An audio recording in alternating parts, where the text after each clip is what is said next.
Hello, everyone. Hi. Hello. It is I, Trooper SJP, and this is the Academic Foxhole, and it is a Thursday. Hey, Anarch Dovey, and also Rissa. Hi, everyone. Look, first off, I need to tell you, I'm drinking Jarritos Fruit Punch. My favorite is lime, but I'm having some fruit punch today because I'm feeling saucy. How are you all? Verum Lumen, how are you? Hey everyone, so look, I'm gonna tell you what happened today. Oh, I should tell you some other things first. We're playing Wandersong today, as we normally do. That's our thing. Oh, wait, hold on. There's something I have to do. You know what you need to do? Name game. Ooh, the name game. The name game. Come on, everybody. I said, now let's play a game. I bet you I can make a rhyme out of anybody's name. The first letter of the name, I treat it like it wasn't there. And then a B or an F, or an M will appear. And then I say bow out of B, then I say the name, then banana, fanner, and foe. And then I say the name again with an F, very plain, then a fee, fi, and a mo. And then I say the name again with an M this time, and there isn't any name that I can't rhyme. A neo, bobaneo, banana, fana, fofaneo, fee, fi, mo, maneo. A neo, a neo. 31 months. Also, Aneo, you're alive, and I'm glad to hear it, because Aneo, I have not heard from you in a while. And I was like, I hope you're doing okay, but I saw... Come on to my house. Oh, come on to my house, come on. Come on to my house, come on. Come on to my house, I'm gonna give you candy. Come on to my house, I'm gonna give you everything. Boo ba doo ba doo boo, boo ba doo ba doo boo. Hey, Rocket! Hey everybody, that's Rocket Fox, and I want to say, Rocket, I see your raid. However, I know that is not a raid. It's not a raid. You know, it's just an image of a raid is what it is. Hello! Hello! Also, that thing you like, I will totally do the thing. Hey everyone. Oh gosh, there are some really good questions here, like when did I eat last? Also, it's not a real raid, check your door. Ah, scabby knack. Hey, Rocket Fox. Oh, hey, Rocket Fox. If anybody doesn't know Rocket Fox, I really don't know what is wrong with you in that case. There. It was actually Chrome. I have something in my eye. Oh, the name game. Come on, everybody. I said, now let's play a game. I bet you I can make a rhyme out of anybody's name. The first letter of the name, I treat it like it wasn't there. And then a B or an F, or an M will appear. And then I say bow out of B, then I say the name, then banana, fanner, and foe. And then I say the name again with an F, very plain, then a fee, fi, and a mo. And then I say the name again with an M this time, and there isn't any name that I can't rhyme. Krellin, bobellin, banana, fanner, fofelin, fee, fi, mo, melon. Krellin the melon felon. Yay, Krellin, thank you so much. Hey, everybody. Ooh, popping out, singing too hard. No, yeah, my eyes popping out because I was singing too hard. That's what it is. So, 2 cool updates with me from the thing you like. 1, I realize I'm a koala bear. And 2, I'm finally streaming tomorrow. I think that's ace. You realize that you're ace? Good for you. Are you arrow and ace? Or are you just arrow, just ace, both, one or the other? Also, that's amazing. Good for you. Good for you. Also, I'm glad you're streaming tomorrow. Ace biro. Nice. Also, biro is another name for a pen, I think in England. And so you are ace and also a pen. I don't... Like a bic. Yeah, you're like a bic. It's good. And I feel... Oh, so there is... Okay, I don't know if you know... Oh, I'm getting off topic. I don't know if you know this, but there is Edward Gorey. Rocket Fox knows Edward Gorey. Edward Gorey is an illustrator who I think is dead now, who did these amazing drawings. They did, if you ever watched the old mystery show on PBS, they did the drawings for that one. So it's very sort of like pen, a lot of lines, very detailed. Pen ace. Oh no. Yeah, be Boodle Flute. Totally amazing. And one of my, of course, my most favorite Edward Gorey story is the Gashly Crumbtinies, which is like an alphabet, like A is for this, B is for that, and it all rhymes, but it's all about children being murdered. So like A is for Alice, who was struck with an axe. B is for, and there's a little picture of a cute little Victorian sort of waif with an axe, and then like B is for Basil, who swallowed some tacks.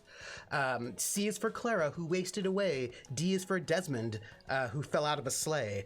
And Be Boodle, it's good. And I do want to note that we in Gen X liked really dark humor. I know dark humor is not in fashion anymore, but we loved it because, you know, we all thought we were going to die in a nuclear holocaust, so we had very, very dark sense of humor. Oops, getting off topic. You don't stay on Tripper. You don't say. No, it's true. So my point is, why was I talking about Edward Gorey? Hold on. Rocket Fox, Edward Gorey. Ace Bic. Yeah. Right. Yes.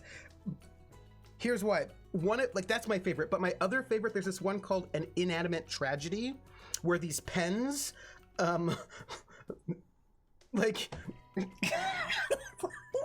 it's this one where there's a number 42 pen that meets a marble on the expanseless plane, and the marble is frightened because the pen knows a secret. And then it's just these really weird non sequiturs about these inanimate objects. I wonder if I can find it, because wait. E is for Ernest, who choked on a peach. F is for Fanny, sucked dry by a leech. The Inanimate Tragedy, Edward Gorey. O and J. Ace and Alexander. First off, O and J. I'm gonna just say O and J is all what it's about. Okay, let me see. What I want is, is it all in here? It's probably not. Hold on. You know what? If I had the rest of my books unpacked, I would just pick it up because I own the book that this is part of. But that is a book that I did not unpack from the last move. So let me see what I can find here.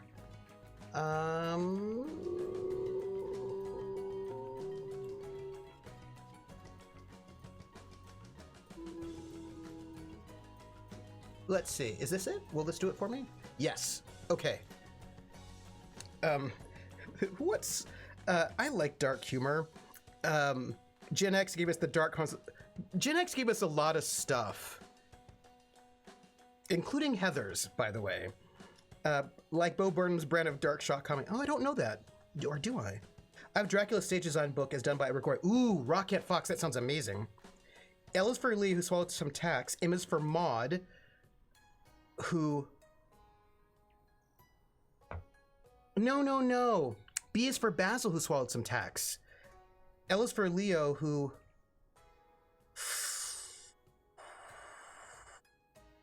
Do I have a... Oh, Ice Bunny. There should be more... But no, I don't have a sunburn. I'm having a stress reaction. A is for Amy, who fell down the stairs. B is for Basil, assaulted by bears. Thank you. Thank you, Toy Boat. So if L was if it was L is for Leo, who swallowed some tacks, then K, H-I-J-K-L. K is for Kate, who was struck with an axe. Kate was struck with an axe, and then Leo swallowed some tacks. Thank you, Toy Boat Sailor. Amy fell down the stairs. And K is just amazing.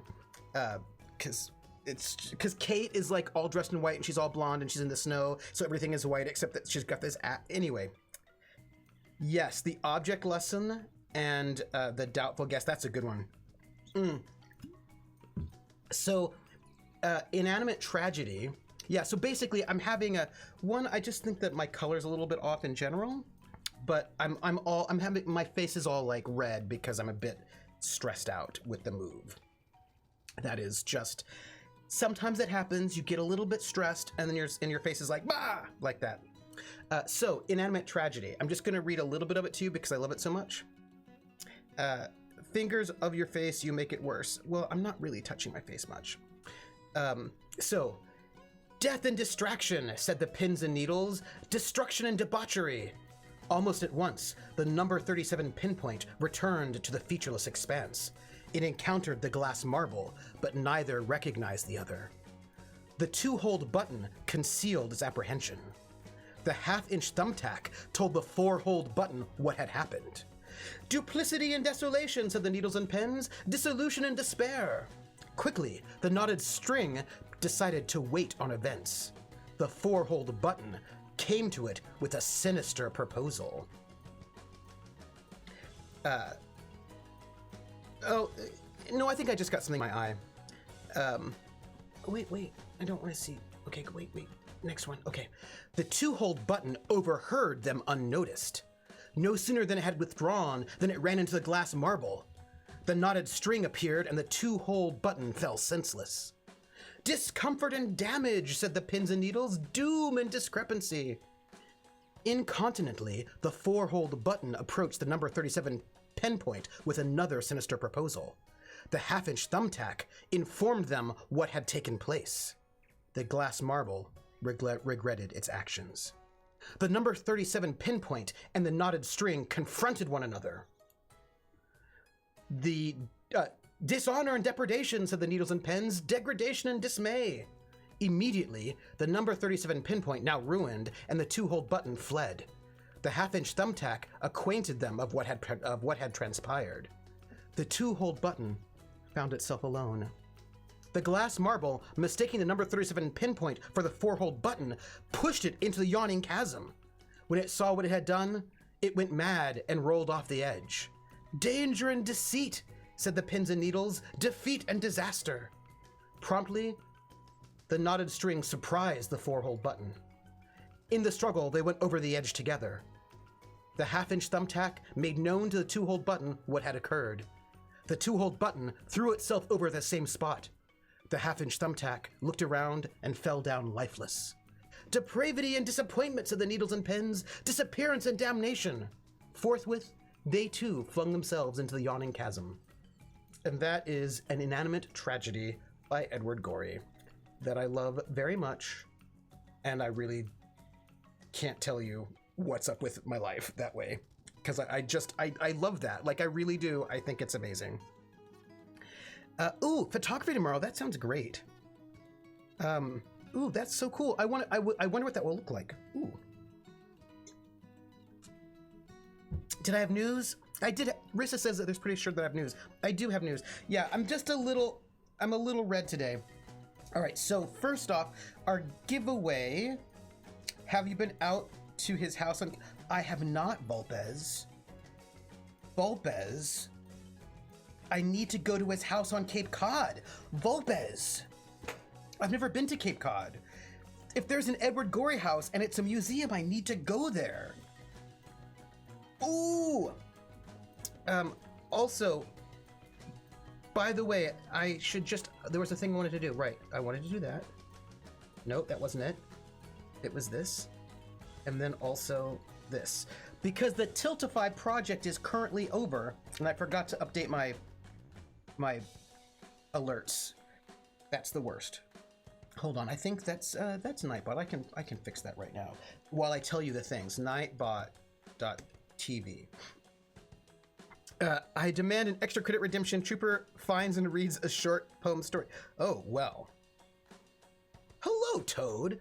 You know, that's an interesting thing, Atomica. That's an interesting thought. That could be worthwhile.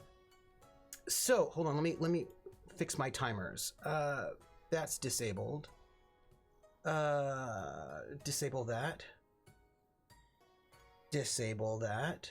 No, that's enable. Okay. Yeah. Okay, we're good. Yes. We are good. Okay, I'm back. So, let me tell you, our giveaway for today is Dirt Rally 2.0, which is a racing simulator sports game. That's going to be our giveaway, which will give away, 8-ish. That's one news. The next news is also that I'm hosting Critical Role tonight at 10 p.m. So if you want to watch Critical Role and hang out and chat with us, you are welcome to do so. We're very friendly and our chat is much less dense. So if you want to chat with some nice people, then that's good. And you can hang out with us. So, and you can also just hang out with us as long as you want and then fall asleep if you like. All of that is totally fine. Let me see. What else did I want to tell you? Because I had more news. Let's see. Toad killed many things, tamed a dragon, slew his rival, and is off to feed a god. I'm a proud Jim. Oh, very nice. Toad, good job. A chat room where I can actually keep up? Yay. Yes. And we're really super friendly. Like, Krellin is not friendly, but not hateful. We're not hateful. That's important. What else do I want to tell you? Yeah, my face is all red because A, it's really hot in here, and B, I'm a little stressed out. It's fine. I'm not like, how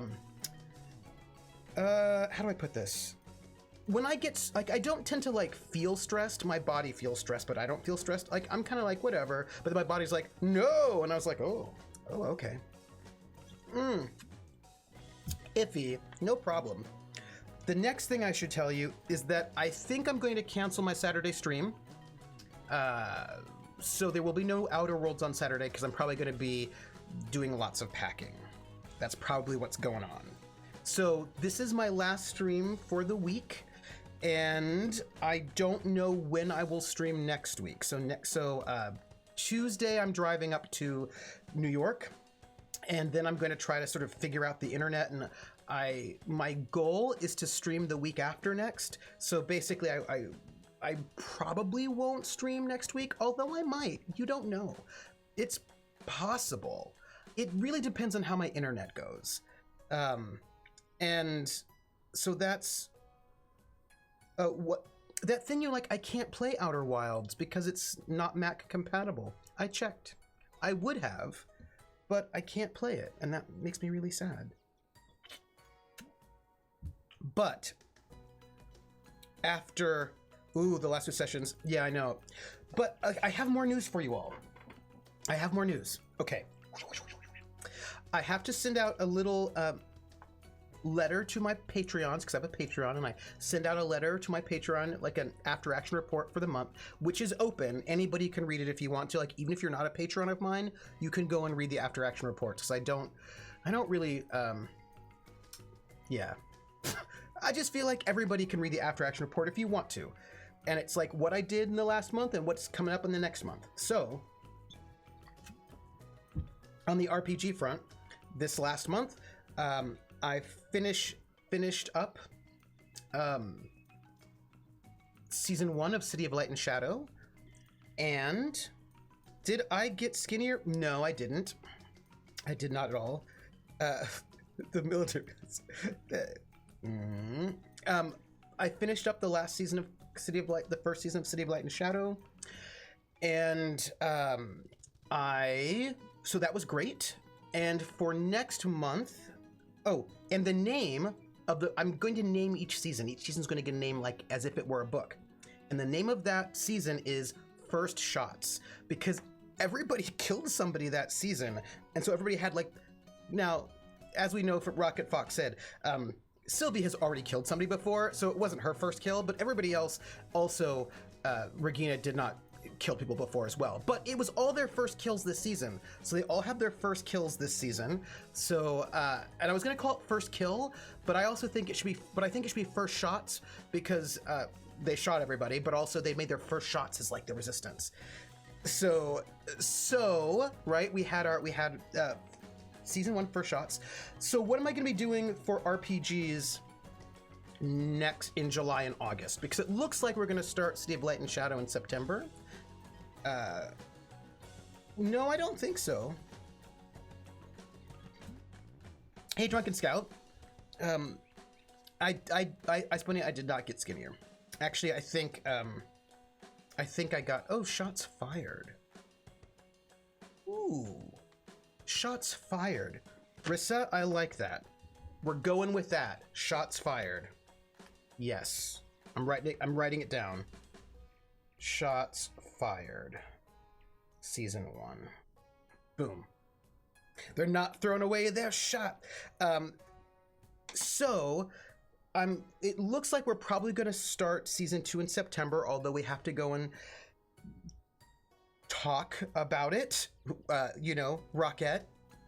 We have to talk about scheduling, if we're going to do it on Friday, if we're going to move to a different day, will we do it on Sunday instead? Like, basically, what is the best day for City of Light and Shadow Season 2, especially because we're going to have a new cast member, and I want to find out that we have, it might still be on Fridays. I don't know. I cannot tell you, but we have to figure it out. But that leaves me July, the second half of July, and also August to do some RPGs. And this is not a confirmation, but I spoke to Jackie Dash just today, and she is down for another episode of Cthulhu Confidential with Vivian Sinclair. We're going to get another Cthulhu Confidential, and I don't know if that will be in July or August, but that's going to happen, or perhaps both, right? Because it might start in July and then end in August. I don't know. We'll find out. So we're going to have Jackie Dash's Cold as Ice Vivian Sinclair, and I was also thinking, I think it's over there. It probably is. I was thinking I could do another solo RPG, depending on the timing. And I was thinking about doing 1,000-Year-Old Vampire, which I kickstarted it, and I thought maybe we could do it. I don't know how long it takes, though, so I have to do some reading. But nonetheless, we're going to have Cthulhu Confidential, another Cthulhu Confidential, before we start up City of Light and Shadows Season 2. And that I know for certain. We may have a solo RPG depending on timing, but all I'm saying is that you will have exciting things for RPGs on the Foxhole. So I wanted to tell you that news. I wanted to tell you that news. She did. Ice Bunny, this is a Mexican soda because I enjoy Mexican sodas, and she did survive, so I'm excited. Also, I really enjoy, I enjoy it. And also, Rissa did the adventure before. We did it offline, and I'm interested to see, yes, Rissa is Viv in my dry runs, and also Rissa's Viv is way kinder than Jackie Dash's Viv, and I love that. That makes me super happy. By the way, Be Right, how are you? Hey, For Santo. Be Right, you know what this means, right? Thank you for the bits, and as thanks, I'm going to sing We're in the Money, as sung by Ginger Rogers in the film Gold Diggers of 1933, which means I'm going to sing it in Pig Latin. Earway and hey, the anime. Earway and hey, the anime. Eway at gale at way of way at way at way to utit gale young way. Earway and hey, the anime. Either I skays or ani say. Oh man, the adiation pray, ooh yare, ooh, throw you a stand way on rail. Ewe ever the eat bread lands lay, wed brands lay, ooh, take day. And way and we see the landlord will look left the eye, Gary in the eye, where in the money. We're in the money. We've got a lot of what it takes to get along. Woo! And so how exciting is that? Oh yeah, Jackie Dash's Vivian said some mean things to people. No, it's, yeah. Rissa's Viv did not let somebody get eaten by a monster. Yeah, no, yeah. Yeah, that is correct. Rissa's Viv saved people, also got them jobs so they wouldn't be homeless, looked out for folks. Oh, Drunken Scout, I am tangents upon tangents. I don't even know what to tell you. It is insane, but also thank you for the bits. And now I'm gonna sing We're in the Money, as sung by Ginger Rogers, in Pig Latin, faster. Earway and hey, the anime. Earway and hey, the anime. Eveway at gale out way at weeks to tit gale on way. Earway and hey, the anime. Either ice skates or ani say. Oh man, the aviation pray, we are a throw you west and way on rail. Ewe every eat red landsle, ev way at brandsle, ute day. And we see the endlier will clap the eye, right in the eye. We're in the money, we're in the money. We've got a lot of what it takes to get along, and that is way faster than she sings it. And I am proud of myself for my hardcore Pig Latin skills.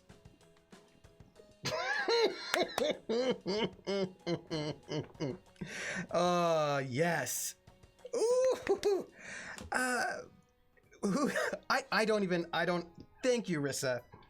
Look, I have more news for you all. I have more news. Besides, we're gonna have Cthulhu Confidential after I get out of the move, which I'm really excited about. I may do 1,000-Year-Old Vampire it depends on how long a campaign takes. I should find out how long it takes. As a solo, and then we're gonna do City of Light and Shadows Season 2. And we have a new cast member coming in. And scheduling. So that'll be exciting. So there's gonna be new stuff coming in for Season 2. Also, I have thoughts about Season 2, and I think that they will scandalize everyone. Drunken Scout, what are you gonna do? Okay. Okay, Drunken Scout. All right, this is what I'm gonna do. I'm gonna turn off the volume of the Wandersong because that will slow me down. Airway and hey, the anime. Airway and hey, the anime. No, wait. No, wait. Airway and hey, the anime. Airway and hey, the anime. Oh no! Oh no! Concentrate. Airway and hey, the anime. Airway and hey, the anime. Oh! No. No. Oh no! Airway and hey, the anime. The ice skates are on, say. Oh man, the aviation pray, we are you three. Oh man, the aviation pray, we are you three. Nope. Oh man, the aviation pray, we are you three. The same on rail. You ever need aliens like. You ever need aliens. You ever need rate. You ever need red lands like you ever need land you ever need red lands like you ever need red lands like you ever need red lands like red lands like UTA day. And we see the landlord wait like no, and we see the landlord look like the guy right in the eye. Here we are. Oh.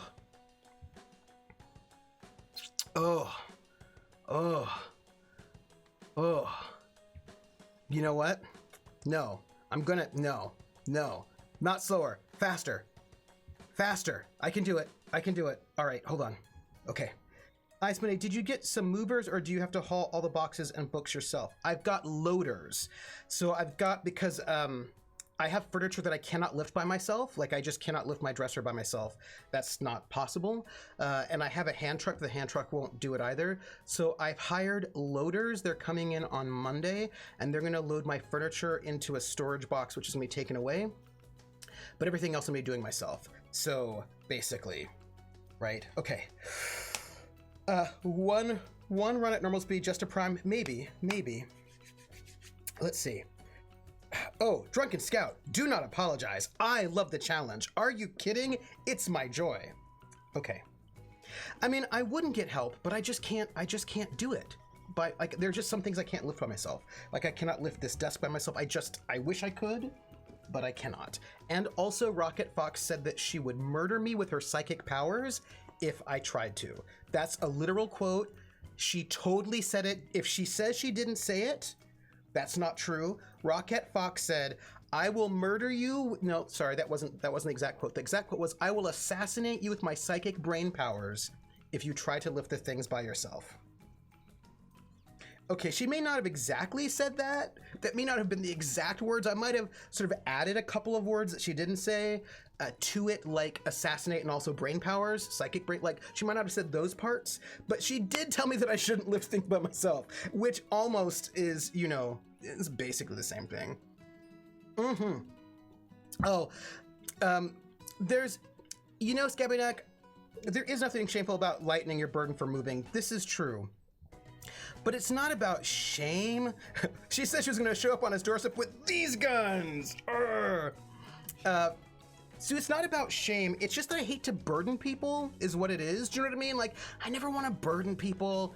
Anyway, I have got loaders coming, which means I have to, I can click my brain, Fox's Rotam. Yes. And I am paying them, so it's not a burden. This is true. But they're coming at 1 o'clock on Monday, both the pods and the movers. So I need to have everything that's going to go into storage packed by Monday at 1 p.m. So that is like my big deadline. That's my big deadline. Toy Boat Sailor, pathological self-reliance. Yes, and I have learned, right? I have worked on that because as you can tell, I've got loaders coming. See? So like I've got loaders coming and so I didn't do it. Baron Von Blast says, have it done by Sunday 6 p.m. That is like, that's my hope that it's done by Sunday night. Because last minute packing is never good. Monroe! So people who do not know this, Toy Boat Sailor is my buddy Monroe, and they are awesome. We have known, Monroe and I have known each other since undergrad, some time ago. Oh, undergrad back in the day. That is the official date, is it? It was the back in the day.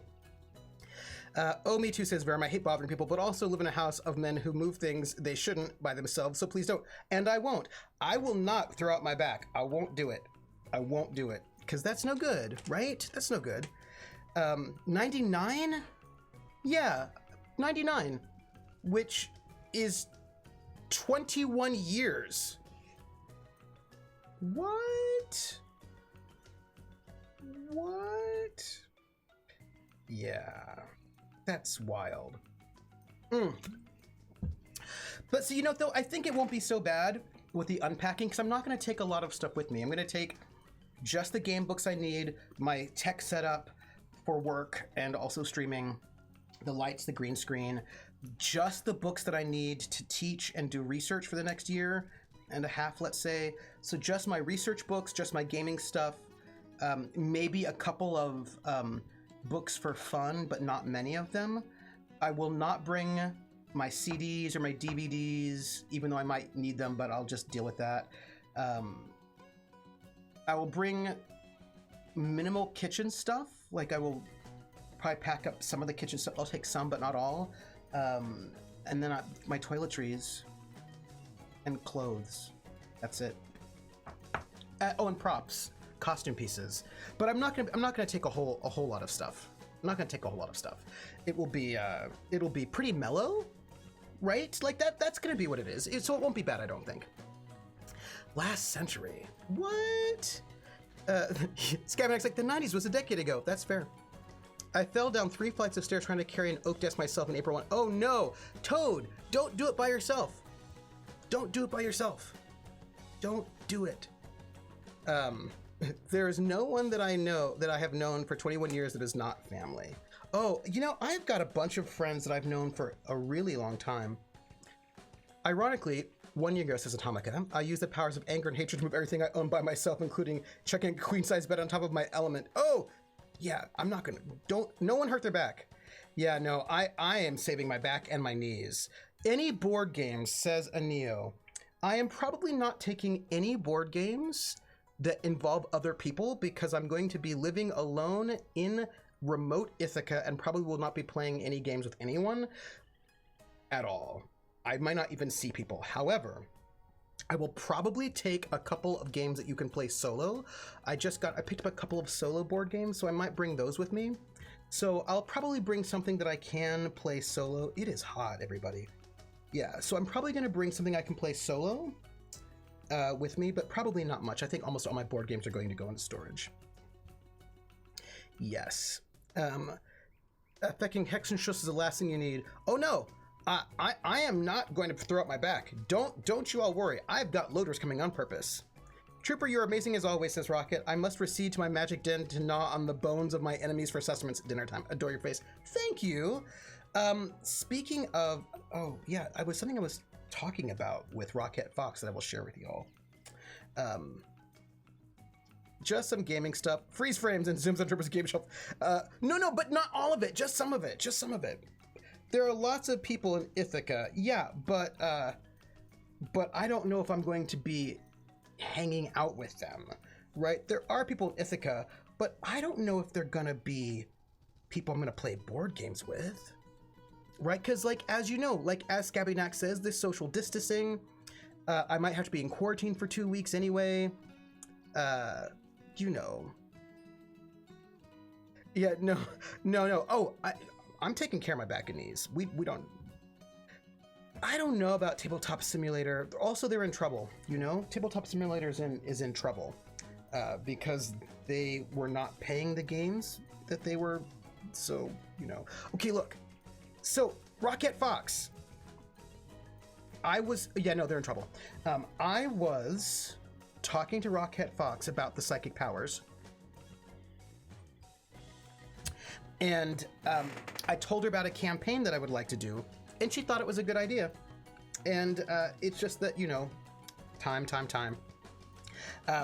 Speaking of psychic powers, I would love to do a campaign, probably in GURPS, you would have to see, that is basically inspired by Scanners and Firestarter, where like regular people get some psychic powers through probably the machinations of an evil corporation, and then they're on the run, and it'll be like a conspiracy theory, conspiracy thriller with psychic powers, right? And like everyone would have like their like, somebody might be able to set fire to things, somebody might be able to do some telekinesis, like not super, like we're not talking Professor X and Jean Grey level of psychic powers, but like low level Scanner / Firestarter psychic powers, and a little bit of glass shatters. And I just feel like that'd be super fun, right? Where you're on the run from the evil corporation, and they wear dark suits. And then they look all... Yes, Trooper Desu's book, we are happy. We are his happy, quirky, squirk destruction. Yes. By the way, I don't know why it's like hot all of a sudden here. Anyway, Rocket Fox, I'm finished talking about you, even though you're awesome as Sylvie, and I'm really excited to find out what is gonna happen next season. Beware any of your players have a large love of egos. It is July. Oh, it's July. That might be why it's hot. I don't think I've ever played in a GURPS campaign with psychic powers. Ooh, yeah. What's great about it is that like you can just build them, right? I've played some with some low-level psychic powers before. Yeah, Baron Von Blast, you just brought the heat. Psst, burn. What did I want to tell you all? I feel like there's more things I wanted to tell you. It's getting hot in here. I can't take off my clothes though because TOS, so sorry, that's just not gonna happen. It's 90 degrees in Minneapolis. That seems inappropriate. You can do a lot with psychic powers. I've seen everything. I've seen it all. Squirrely, no, it's fine. Yeah, TOS says, keep on all your clothes. Yes. Oh, so this is what happened. Tabletop Simulator. And actually, if Aneo is still in here, she can talk about it as well. I don't know if DSB's in here, if Dahlia's in here, but I can tell you about it. Have you seen Callisto 6? I have seen Callisto 6. Yes, I did. I did see it. Yes, I did. Oh, yes, you did. Sorry, I keep getting distracted, Rissa. I'm so sorry. Do not let me forget that question. So JF is going to grad school, and that's really awesome. But since JF is going to grad school, he cannot play next season, but we might get him back for season 3. But JF is leaving for season 2 because he's going to grad school, which I totally support. Which means we're going to bring in a replacement cast member, and I have plans. I love JF too, Krellin. I love JF very much. I am sad. However, JF has got to go to grad school, and he's got to get himself all, settled in. I know, and I know that first year of grad school is pretty maddening. So I'm just hoping that after season 2, he can maybe come back in. Mm-hmm. Ooh, thank you, Drunken Scout. Go to sleep. It's 1:24 in the morning. What are you even doing here? Go to bed. Don't be like me. Don't stay up till in the morning. Although, I went to bed at like 2 o'clock the other day. Not last night, but the night before. Yeah, grad school's important. He's going to go in for translating. So that's going to be really, really cool because he wants to do some really neat stuff. And he's been doing he's done some work translating documentaries. So that's really cool. And I am super proud of him and I'm very excited for him. A little sad we don't get him for season 2, but we might get him for season 3. And I will say, I know what Jules is up to in the meantime, and I think it's really good. So we're gonna get a new cast member. That's exciting to me. That actually makes sense where it says Jules retires to live with the Viscountess. He won't, because he's got something else he has to do in the meantime, based on the things that they all did in season 1. So, yes. I already do the eating part and maybe the drinking, but I'm guessing you mean different drinking. Well, you are a drunken... What do you do with a drunken scout? What do you do with a drunken scout? What do you do with a drunken scout? What do you do with a drunken scout early in the morning? You don't ask them to do scouting missions for you because they're probably hungover. Maybe? Maybe. Eat, drink, and marry, for tomorrow we drive. We would fly, but the current circumstances. Hey, Schmelza, how are you, Schmelza87? Yes, so I'm excited about that. There was Tabletop Simulator. I don't know if Aneo is still in here. Aneo, are you still in here? So maybe he goes off for SOE training. Well, he's got to... Here's the thing. They have got a canister of sarin gas. And that the allies have never, ever, this is brand new. This is brand new experimental stuff. And the allies need to get that sarin gas. And so it needs to be transported back to London. And he's the driver and he can get it. He can get it there. So he's going to go and take that because you can't take it on the train.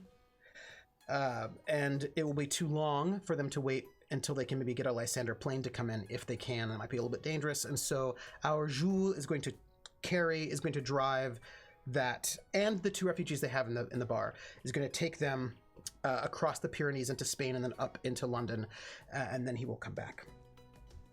Yes, and that's the stuff. See, that's the stuff. Just driving into the channel, just...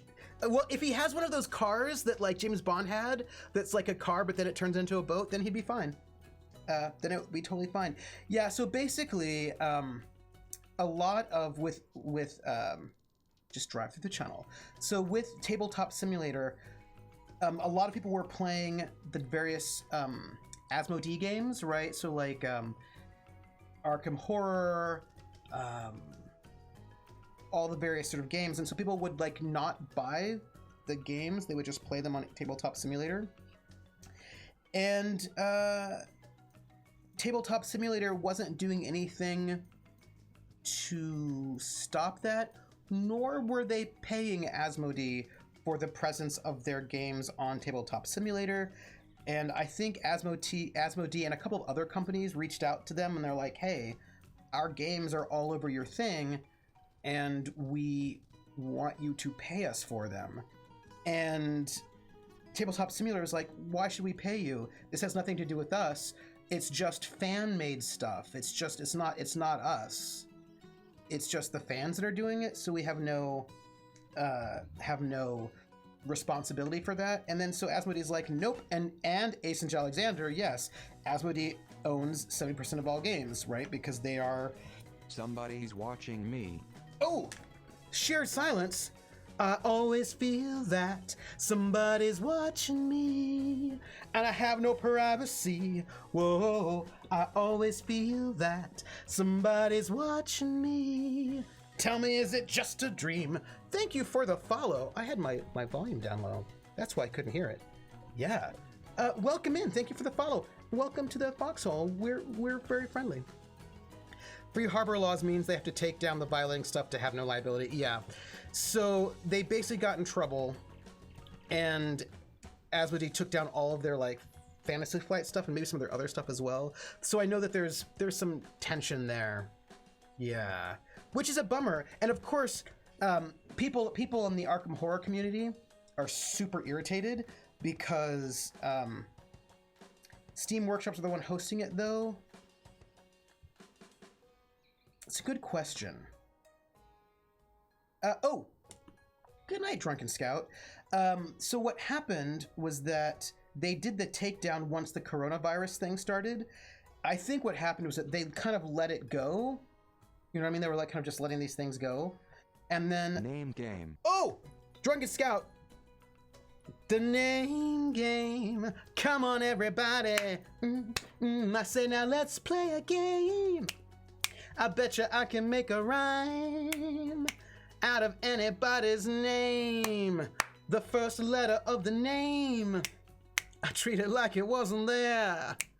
And then a B or an F or an M will appear. And then I say bow at a B, then I say the name, then banana, fanner, and foe. And then I say the name again with an F, very plain, then a fee, fi, and a mo. And then I say the name again with an M this time, and there isn't any name that I can't rhyme. Ace Alexander, Ace Alexander, Ace Alexander, Bo Basin Alexander, banana, fanner, fo, face Alexander, fee, fi, mo, mason Alexander. Ace Alexander. Thank you for that gift sub, Drunken. And also, Asian Alexander, now my my internet boyfriend is a subscriber, and I think that's pretty awesome. Yes. They could claim ignorance until the company brings it to them. So Tabletop Sim doesn't have those games natively in it. You have to modify the games via Steam Workshop. Tabletop Sim isn't responsible for individual mods. Right. But hey, DSB, right? But I think that Asmodee's like, we see what you're doing, right? Like that workaround doesn't actually go. In better tabletop TTS news, Dungeon Alliance creators worked with a fan group to create a DTS mod for their game, so that won't be going away anytime soon. Oh, that's great. There was a mod for Arma 2 that added Star Wars content, for example, but the modders themselves got the takedown order, not Bohemia, the creator of Arma. Oh, interesting. I nailed that one. For Los Santos says, here's the thing, games and particular mechanics are not eligible for copyright. It's purely about reusing images of game assets. There's no other attack avenue for Asmodee, yeah. Hey, Roll Damage. So you know what's interesting is about that, because you're correct. What's interesting about that is, I think basically, and I think that Steam probably did not, stand up for them, because I know this is a problem before.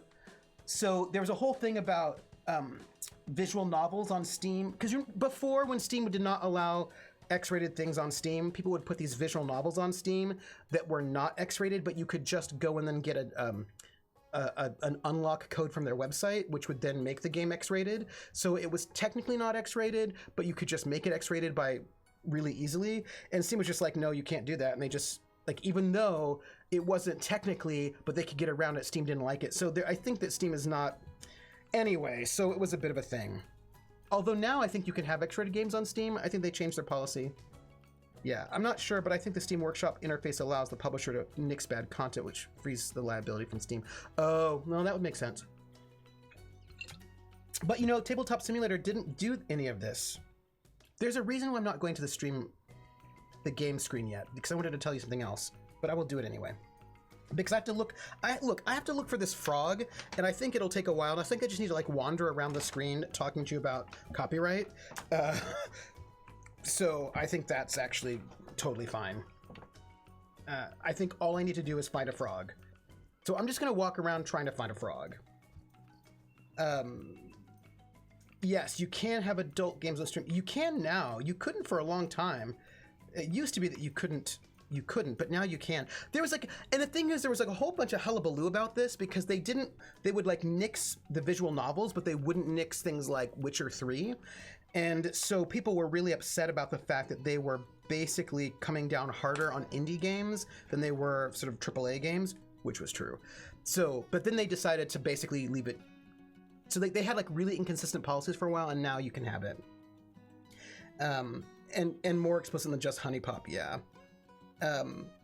They went after TT Sim because it was easier than them going after Ancient Evil, yeah. Also, did I miss something? Did I? No, I didn't. Okay.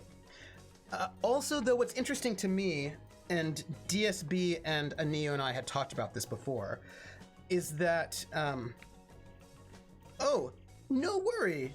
Verify that email. What is it doing here? Oh, thank you. Thank you. Where's my cursor? There's my cursor. Thank you.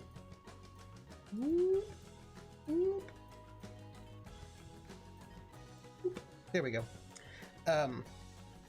What I think is one thing I think is interesting that people were upset about is that they didn't do this takedown until after the coronavirus. So a bunch of people, right?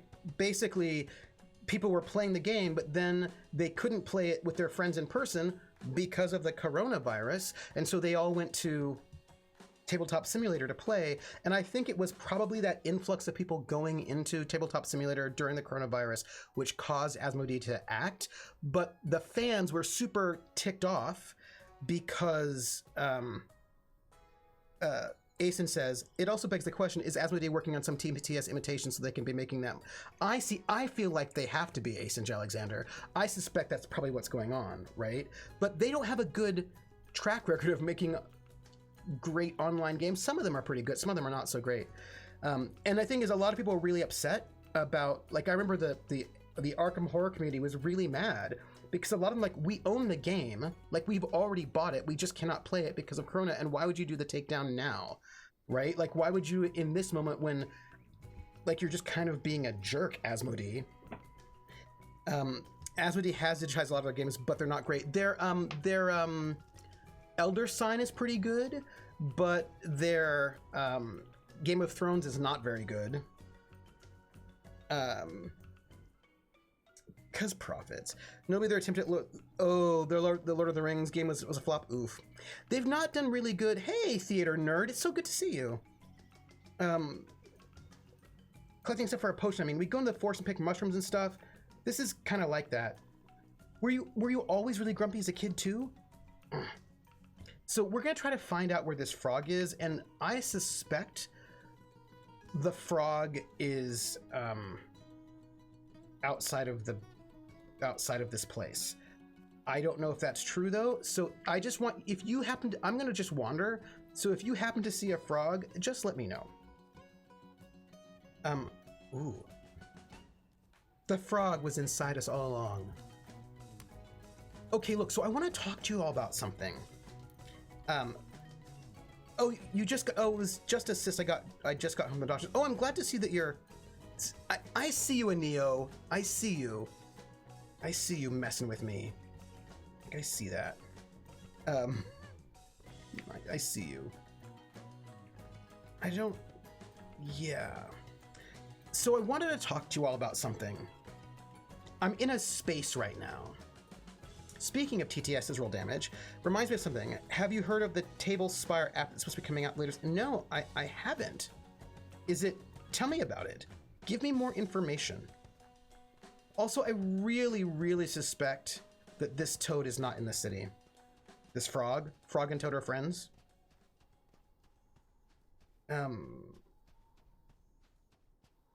Was it on your wrist? I hate that. Somebody's watching me. I always feel that somebody's watching me, and I have no privacy. Whoa, I always feel that somebody's watching me. Tell me, is it just a dream? Max Maximoff, thank you for that follow. Roll damage? No worries. We just make people who are regulars regulars, and then you can post, and then it's fine. I probably confused the frog-toad word association in everyone's brain here. Maybe. You probably have. Please do. Please do. Oh, Tailspire. You know what? I'm going to, if you don't mind, I'm going to copy that link. Copy link. Location. And I'm going to put it up in my browser so I can look at it later. Cool. I don't know if I told you this, but I'm interested in checking out World Anvil to see if World Anvil is... Me too, the background music's very good. If World Anvil would be cool for... if World Anvil... By the way, I'm gonna just travel. Tell me if you see a frog. If World Anvil will be good for City of Light and Shadow, because I would love to have like a map of Paris with the arrondissement and like sort of places where things are so you can see where things are. That would be pretty awesome. Ooh. The upshot is that Tabletop Simulator is getting pressure from Steam, not actual legal pressure then? Steam pressure. Yeah, I think it's Steam pressure? I mean, probably.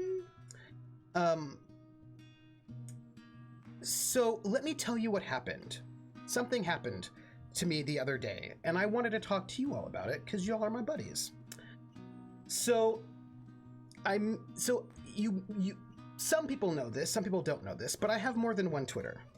I actually have like a gazillion Twitters.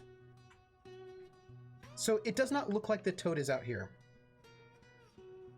I don't know. I didn't see a toad.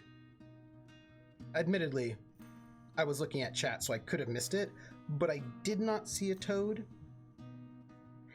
Yeah, so I have more than one Twitter account.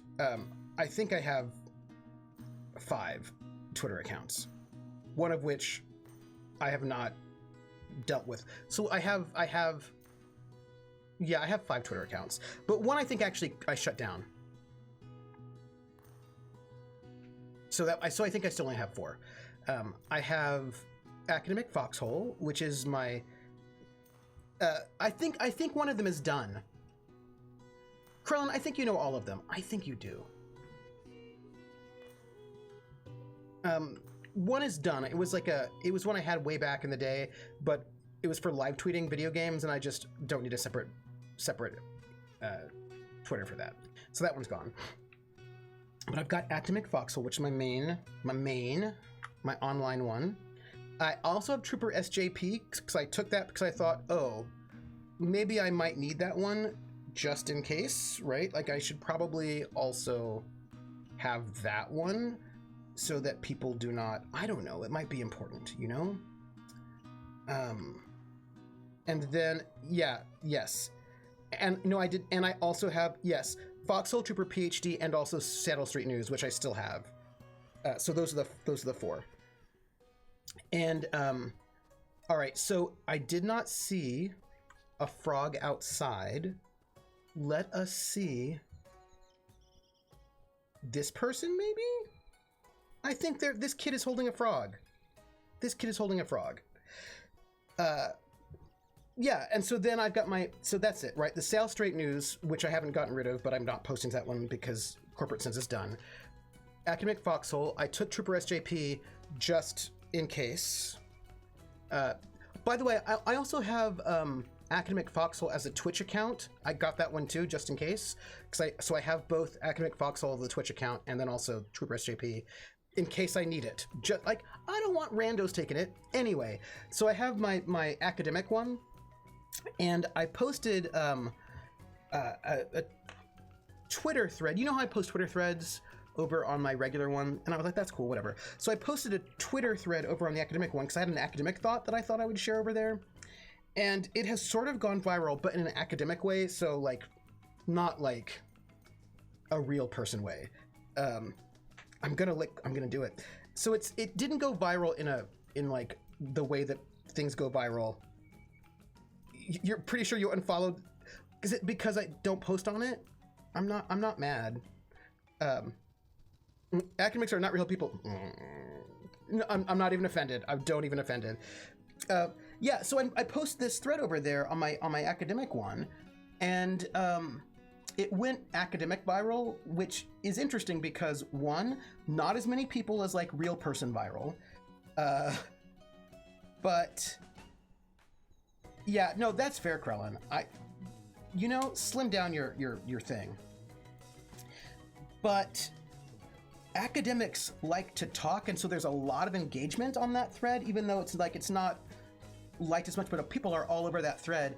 And then I feel like obligated to respond, which was why I was a little bit late today, because I was still responding to these academics about it. And it was a very interesting thread, which I want to talk about because people have feelings. Hey, Juan. Hey, look at this cool frog I found. Wow. Me and my friend need a frog like that. Can I have it? Okay. Oh.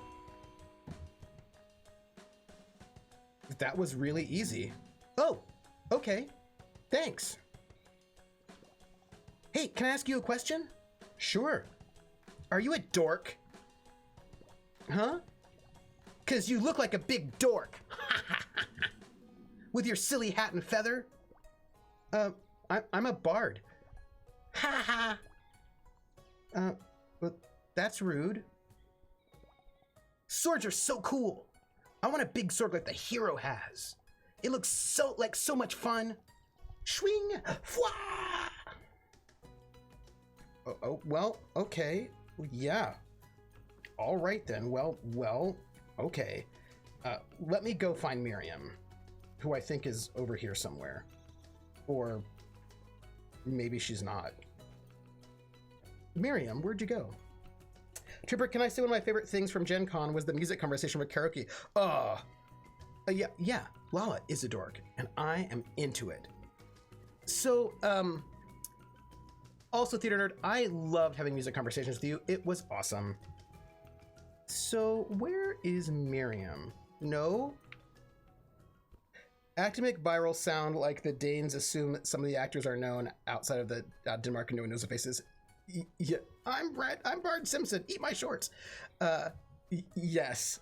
So here's what happened, right? And this is like really interesting. So I was, I saw a tweet thread on my real account, like my real person account, which is not my academic account. This one, Academic Foxhole. Also, I'm gonna have to find out where Miriam is. And I do. And the thread was from a student who said, if our classes are going to be online next semester, then we shouldn't have to pay tuition. And I thought about that a lot, right? Because, right, the idea, if we're not going to campus itself, yeah, that was the idea. If we're not going to campus, then we shouldn't have to pay tuition next semester. And I thought about this a lot because I was like, well, but I'm still working. I'm still working, and actually I'm working even harder than normal because I'm trying to bring all my classes online and make them really useful, et cetera, right? I still have to teach, right? Still have to teach, but this brought me, and this is what I brought the thread was about. The thread was about this thing that I heard. It was a thing that I'd read. Now, by the way, Miriam might be in the potion shop, so we're gonna just, there she is. Hey. So here's the thing. This brought me, I'm gonna talk about this. So this brought me to this conversation. The University of Phoenix isn't free. None of those online schools are free. They're pretty predatory as, oh no. Wait, share silence. Will someone make shared silence a regular so that shared silence can share that link? Please, we're going to make you a regular so that, no. Regulars can post links and we'll just make you a regular. It's no big deal. We will just make you a regular. It's fine. Yes, thank you. Thank you, Krellin. Is it Name game. Ooh, is it ad reg? The name game. Come on, everybody. I said, now let's play a game. That wasn't it. I bet you I can make a rhyme out of anybody's name. The first letter of the name, I treat it like it wasn't there. And then a B on F. On M will appear. And then I say bo at a B, then I say the name, then banana, fanner, and foe. And then I say the name again with an F very plain, then a fee, fi, and a mo. And then I say the name again with an M this time, and there isn't any name that I can't rhyme. Theater nerd, bo, beta nerd, banana, fanner, fo, theater nerd, fee, fi, mo, meter nerd. Theater nerd, There's a button, or rather my fingers. So thank you for that resub, theater nerd. Thank you so much. One of us, it was somewhere it got in there. So here's the thing about that. And what I was thought about was not that one, like I thought about, but I was thought about this. I was talking to an admissions officer and I was like, hey, our university spends a lot of money. And like my personal, Tufts University does not have a rock wall, but Tufts University, like many universities, spends a lot of money and water on the lawns and make like a lot of money on the lawns and renovating the dorms. And some of the dorms are super old, need to be renovated, but like they're fine. But like spending a lot of money renovating the dorms, making them super fancy, spending a lot of money on the dining hall, spending a lot of money on all these sorts of things. And I asked the admissions officer, like, why do you spend all this money on this kinds of stuff? Right? Like, it's not the second sub, right? Not that building that just didn't work, right? And just like, so like thinking about, yeah, like we spent money on buildings that just didn't work, right? So it's like, so why are we spending money on that? And like, instead of like our faculty who, for example, at Tufts, we had this real dearth of a huge number of students started declaring computer science majors, and there just wasn't enough faculty for all the computer science majors. Like it was a big problem that it was really hard for non-majors to get into computer science classes, and they clearly needed more faculty, but we were not hiring more faculty. We were working on buildings. And I asked about this, and the admissions officer said to me, incoming students don't care about faculty. They just assume that the education is good at all the top schools, so that's not what they use to decide whether or not they want to come to a school or not. Your students, when they decide if they want to go to a school, they look to see if the campus looks nice. They look to see if it's a good party scene. They basically look at everything but the academics.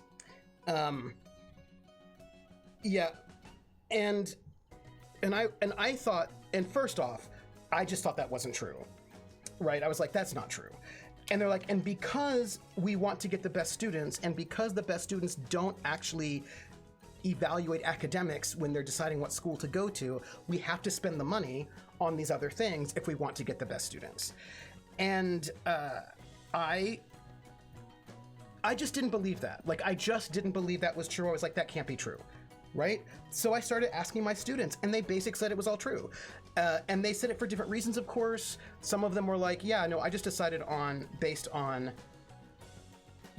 what had the best financial aid. I decided based on which had the best reputation.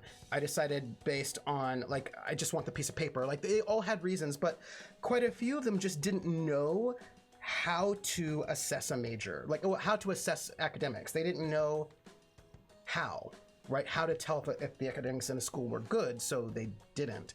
And I thought about the ways in which this is a larger problem, that we do not educate high school students in how to assess a school. And KU is renting the building from CHP City, especially on a big problem. It's like, oh yeah. Right, and I thought about, so we have campus tours that go through our building, and it's been a long source of irritation that the campus tours will go through the music building, and when they're in the music building, they will not talk about music at all. They'll just talk about sports.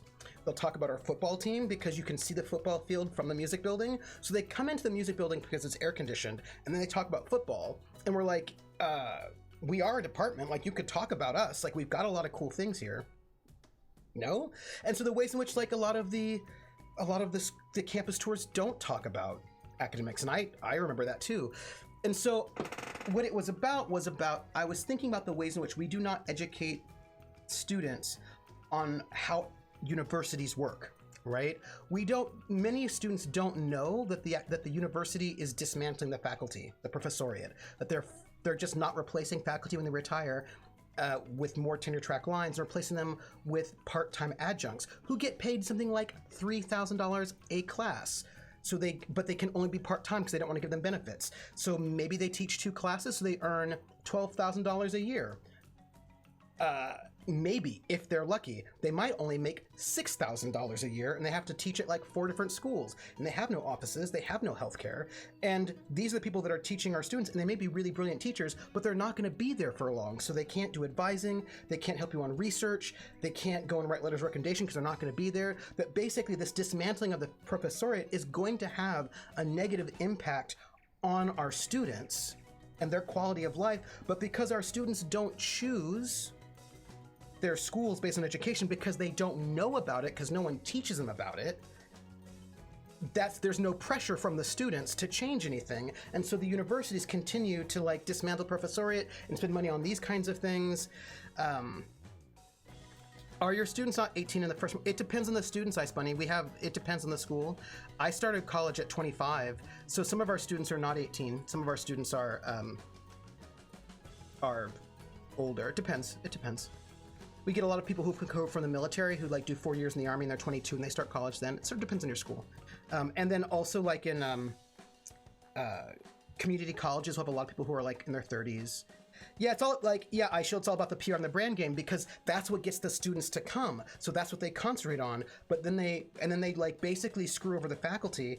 And because the students don't know how to assess faculty, and it's not their fault. Like I'm not mad at students for this because they're not given the tools, right?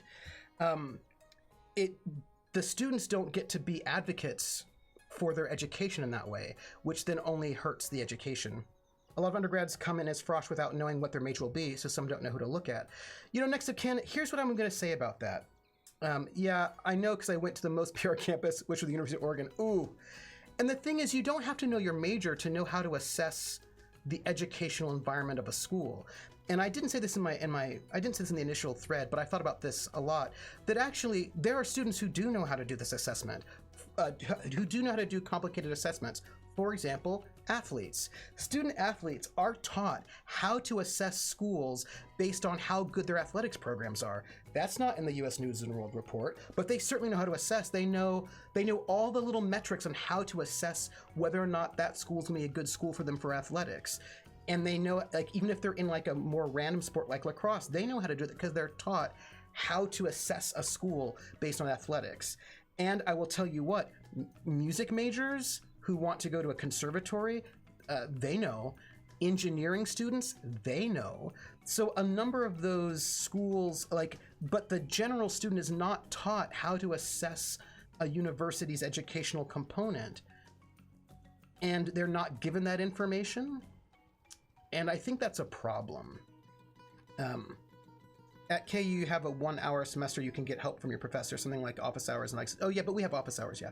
I've been on campuses where the first 2 years are to get students up to college levels because the junior, senior high school aren't teaching material only for testing. Yeah, and that's also another problem. So there's all this stuff that's going on. And the thing is, and here's the thing, we're not teaching students, and I don't think it's coincidence. They were not teaching them the structures, right? The systems of education so that they can, for example, critique it, right? Or be thoughtful about it. And we're not giving them that we're not empowering them that way, which does not help professors, and I don't think it helps students. And I think that we should. And people had a lot of thoughts about that. And it got really weird because people were like, well, universities should be free, so they shouldn't be paying next semester. And I was like, here's the thing that I don't think you understand. We can have a discussion about whether or not universities should be free. And that's actually a lot more, and on the surface, I actually think that public education should be free. That is a true thing that I think. Like, I'm in favor of public education being free. I will note that when people say public education be free, they tend to be ignoring community colleges, which are usually very, very, very cheap, often about as cheap as a lot of European colleges are. And so when we talk about, when we talk about universities being free, oftentimes I get frustrated that we are ignoring our community colleges, which are really very good. But also we're not talking, there's a bunch of things we have to talk about when it comes to free universities. However, my discussion was about people not wanting to pay tuition next semester and thinking that that is something, and the reason why they don't want to pay is because they're only valuing the non-educational parts of their education, right? So that ties into that whole thing. But also, I don't think they understand what that's going to mean. It's not going to mean what they think it means. It's going to mean that faculty is fired. Right? Engineering degrees, I took all my engineering classes plus the classes for every other degree material. I basically should get several diplomas instead of that one dude that got a degree in cow carving. iShield says, it's also involved with the continued defunding of higher education from a state level. Yes. Combined with a drive for colleges to turn to private donors, which drives to catering to them rather than the students. Yes. Yes.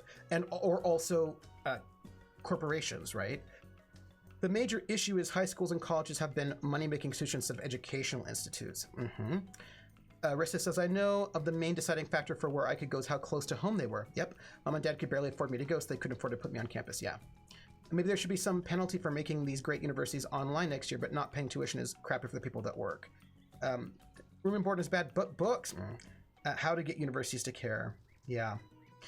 There's also the concept of networking tied into the college experience as well. So their values.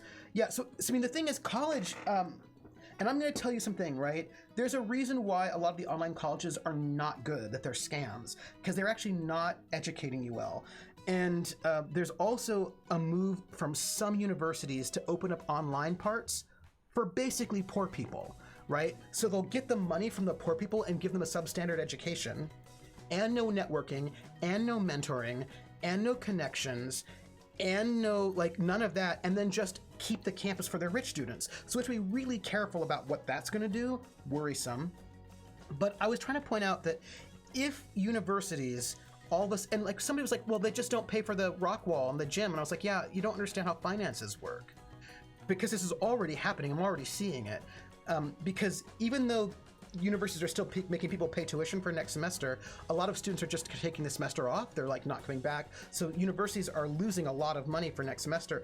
And what do? They can't stop paying rent. They can't stop paying for utilities. So all those buildings they spent their money on, they're still going to pay for that. So they've got to make up the loss somewhere.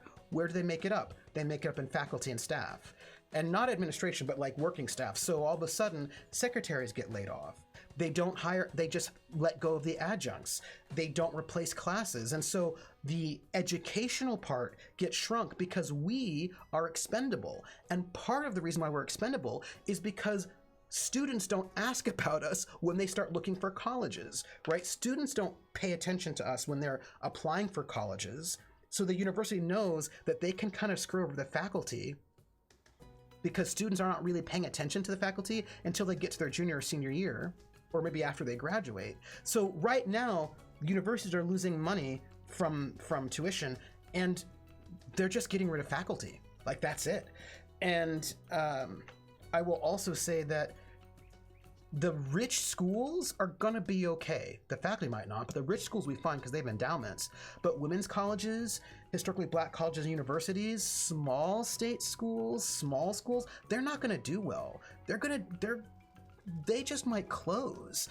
So it's and I do think that public education should be free, but we do have to talk about it because Hey, Wolfen CG, we're talking about education. As someone who suffered through free uni, you do not want to be dealing with the 2% budget cuts each year. They had to throw out 45 teachers in the humanities 2 years ago, and we students were happy that we started the year because we did have, right, yeah. There are some private universities that have such large endowments, money, clean up your minds. They basically pay the students who go to school. However, those are rare cases.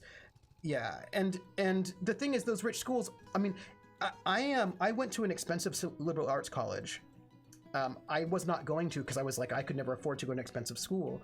But a friend of mine said, and so I didn't apply to the expensive school. I applied to the state school, but I couldn't afford to go to the state school. It's too expensive. And a friend of mine said, apply to the expensive school. They have more money. And so I went to the expensive school because it was cheaper than the state school because they had more money. Thinking back on my times in college, I barely had a faculty advisor. They never dealt with our student advisor. Yeah, so here's the thing about, and so I want to bring this up, Drake, because this is, I think, actually important. People are complaining about the rising cost of university, and it's a problem. It is a problem, and I do not doubt that. But there are, and the students are forced to finish because of how the institutions make money. Yeah, and I basically will say that the universities in Europe that are free are not what you think they are. Toy Boat Sailor says, this is very interesting, and some of this is sounding familiar. I think I learned some of these things on an Adam Ruins Everything episode. Yeah. For example, a lot of the universities in Europe, not everyone can go. You have to take a test when you're 12 to decide whether or not you're eligible to go to college when you're 20, 18, 19, 20. And what ends up happening is that working class students end up getting sort of pressed out. Some exceptional working class students can go. Women very often. When I was in Barry, which is kind of a conservative, I knew this brilliant woman who could not go to university because her parents, when she was 12, decided not to put her in gymnasium, which is the school that will let you to go to university, because she was a woman. She was just going to get married anyway. Why waste it, right? Immigrants, people whose German was not very great when they were 12, like all sorts of people sort of. It gets decided for them when they're 12 that they cannot go to college at all because Germany cannot afford for everyone to go to college. So they find ways to make it so that not everyone can go to college. So yes, it's free, but not everybody can go. And that's a thing, right? So how do we ensure that everyone can go to college? Everyone can go to college for free. Not just some people can go to college for free, so that becomes a thing. I don't know if it's different than you say than here, but I didn't even really consider looking at faculty when applying to uni because high school I didn't really have any control over teachers. You had one picked for you in your class. I thought that there would be some freedom involved in fact that uni didn't really come to mind. Yes, Javai, and I think we need to educate students on this so they have more empowerment. When I was in line, Drake says, for picking class at registration, the engineering teachers would look over my sheet and say, why are you taking art classes? Hurry up and graduate. I said, hey, I'm paying for these classes. I can take whatever I want. Yeah, but also there's a lot more, in places like Germany, junior and senior years are almost like junior college level. Yeah. And I will also note, you're in 6th grade when you were 12. Yeah, that's a lot of choices. Like but also the university experience over there is not the same as the university experience here. It's very, very different. Like I had a friend of mine who, like in the UK, you apply for a major. You don't go to college and then decide what your major is. You have to decide before you go to college. And she decided to do law, and she did 2 years, and she decided she wanted to do German. So she had to drop out of school and then reapply and start all over again, right? So that's a different system as well. Our universities are just very different. But here's the thing, and this is, I think, really important about people forget about American universities. Oh, thank you, Share Silence. Thank you. Thank you. Don't they test to see if they should move forward? Like knowing how to pick locks, how to pick is important, but doesn't matter unless you know you should look at it. Yes, and I think we should let people know. Also, I think about this, and this is something that I think that people don't understand, that yes, the cost of college is ballooning, and some of those reasons are because we're paying administrators too much, and that's no good. But there's another thing that has happened that has really changed. People say, oh, in the 60s, university was really cheap. Sure, but they didn't give you as much in the 1960s. Now, in 2020, almost all the major colleges have healthcare professionals, so you can get free therapy for like 12 sessions a semester or whatever it is. Almost all universities now have a student accessibility office that will help you with accessibility. They usually have multiple advisors to help you through the process. They have career centers. They have academic resource centers to help you with, like, basically our universities have way more contact time between students, professors. They have way more resources, and all those resources which students want and which help this university become more equitable cost money. So there is ridiculousness, like some football coach getting paid $8 million a year seems to me insane and outrageous. But also, universities in the 50s and 60s did not take care of their students very well. And it was, if you had dyslexia, you were probably not going to be able to go to college. If they were more exclusive, right? In some ways, they were more exclusive. And so they didn't help people as much. But now we have much more going on to help university be more accessible for students, and that costs money. So some of the cost is about, paradoxically, making universities more equitable, more fair, which then makes it more expensive, which then makes it less fair, right? It's this terrible cycle. Hell yeah, I send troops to classes, but I must warn him, I hate quizzes and tests. I would hope, Coldrake, that you like my quizzes and tests. I try to make quizzes and tests which are interesting. That is the way it goes in Denmark too. They thought all art theory was in the, yeah. Yeah, like we get in our student accessibility office, like we have a lot of ways in which people can get help, and there's just a lot going on, right, in our universities now. This university is making me feel like Bee from Night in the Woods. Yeah, and it's Bee was great. So it's a very tricky thing, and I think that universities are too expensive, right? I think they're too expensive. I think that public education should be free, but I think we should not be sort of class, race, or gender gatekeeping people out of that free university college. I think that more people should pay attention to our amazing community colleges, which are basically super, super cheap and really good, and more people should think about them as well. I just think we should also recognize that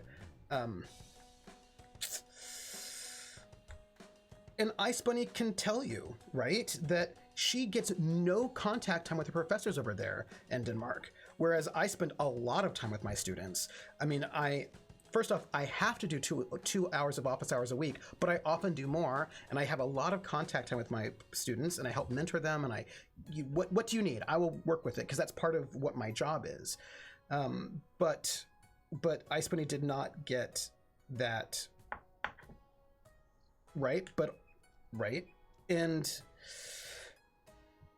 tech schools are also very different and doing good things. Says Mike, oh, and Barantor, I totally agree with you. Tech schools are great. There's some really, really good tech schools that are doing really amazing things, and they also should be talked about. But also, here's the thing, to add to this, when I say that I think we should educate our high school students about how to assess education before they go to school, that also means assessing what might be right for you. Is a tech school right for you? Is a community college right for you? Is a small liberal arts college right for you? Is a big state school right for you? Is a private university right for you? Assessing that.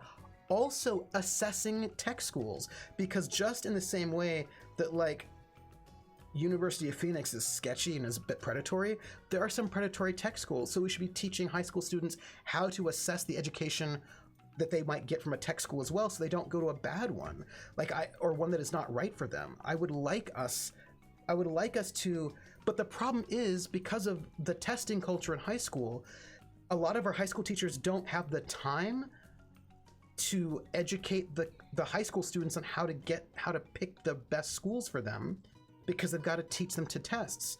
And we're underfunding our college, we have these college advisors, college counselors, but they're underfunded in most schools, unless you go to a really, really rich school. And those really rich school kids, they know how to assess those things, but they don't need that help. You know what I mean?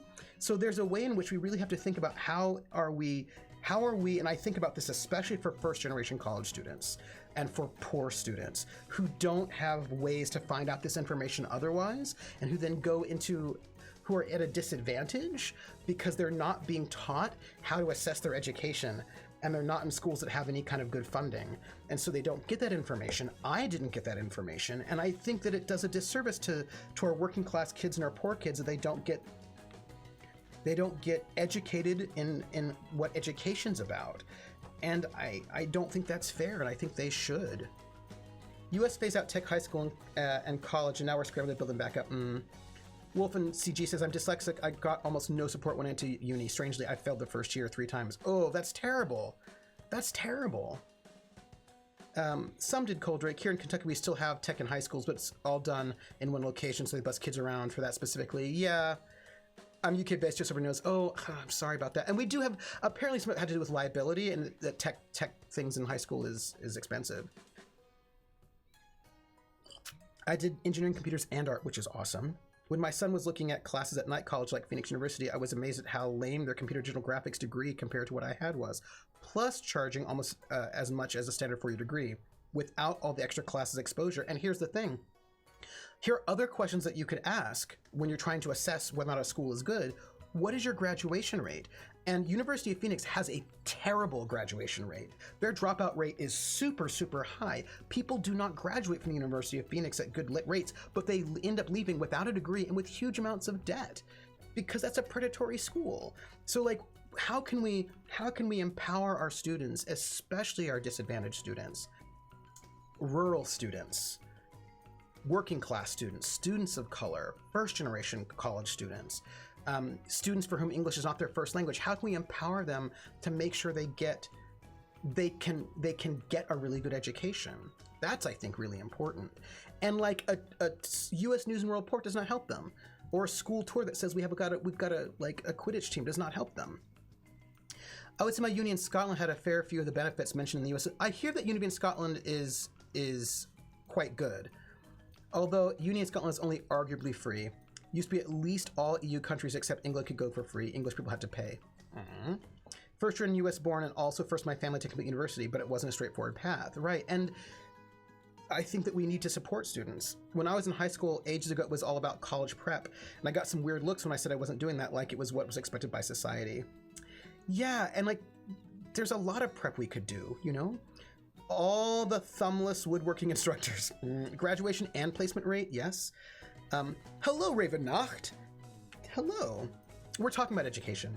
I went to a Fachhochschule, and the exams were all oral exams, and there I could perform and only get 12, 10s and 7s, kinds of A's and B's. Yeah, and A, B's, and C's. Yeah, I just think that we need to... I just don't think it's good for our students to not talk about how to assess education. And I mean that beyond just your major, but, you know, do your professors interact with you? What is the library like? Are there funds? Can you get money at that school, maybe through a competition or not, to like go to a conference? Or are there research awards? How many of your faculty are actually full-time faculty there? How big are the class sizes?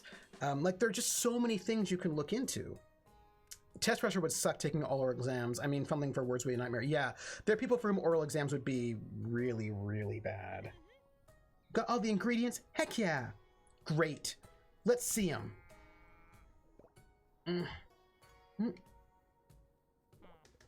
Literally none of these are right. Huh? I mean, they're close, but they're all the wrong species or off color. Oh. Also, the frog is supposed to be alive. Oh.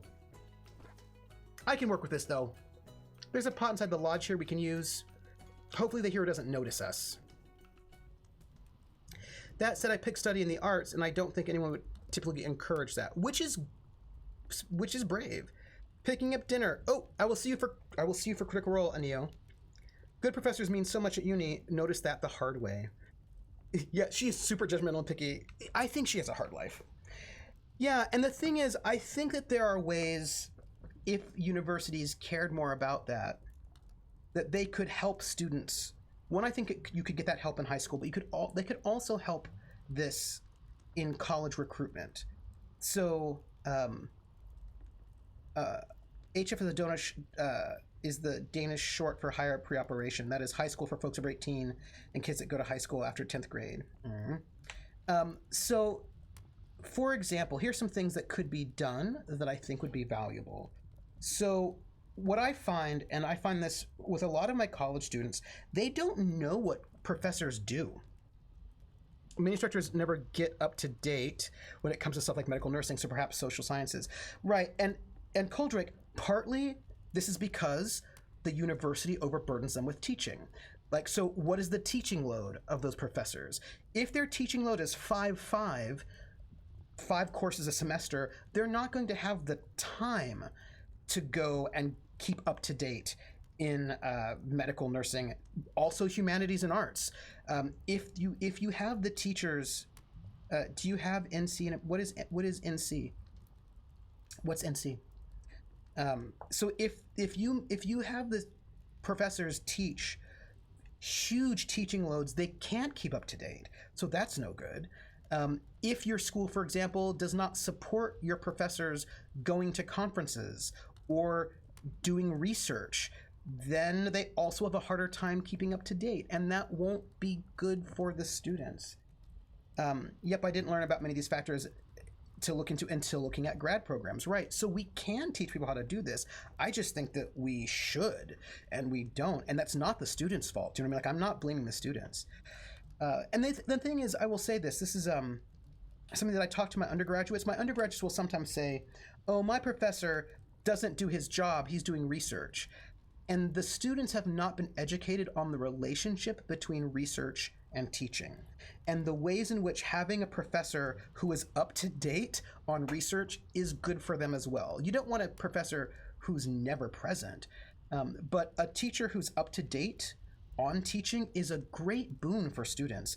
So that, hey, Hawkeye, don't you want a medical professor who's also doing some research and knows not only what's happening in the medical field, but also what the best grad programs are?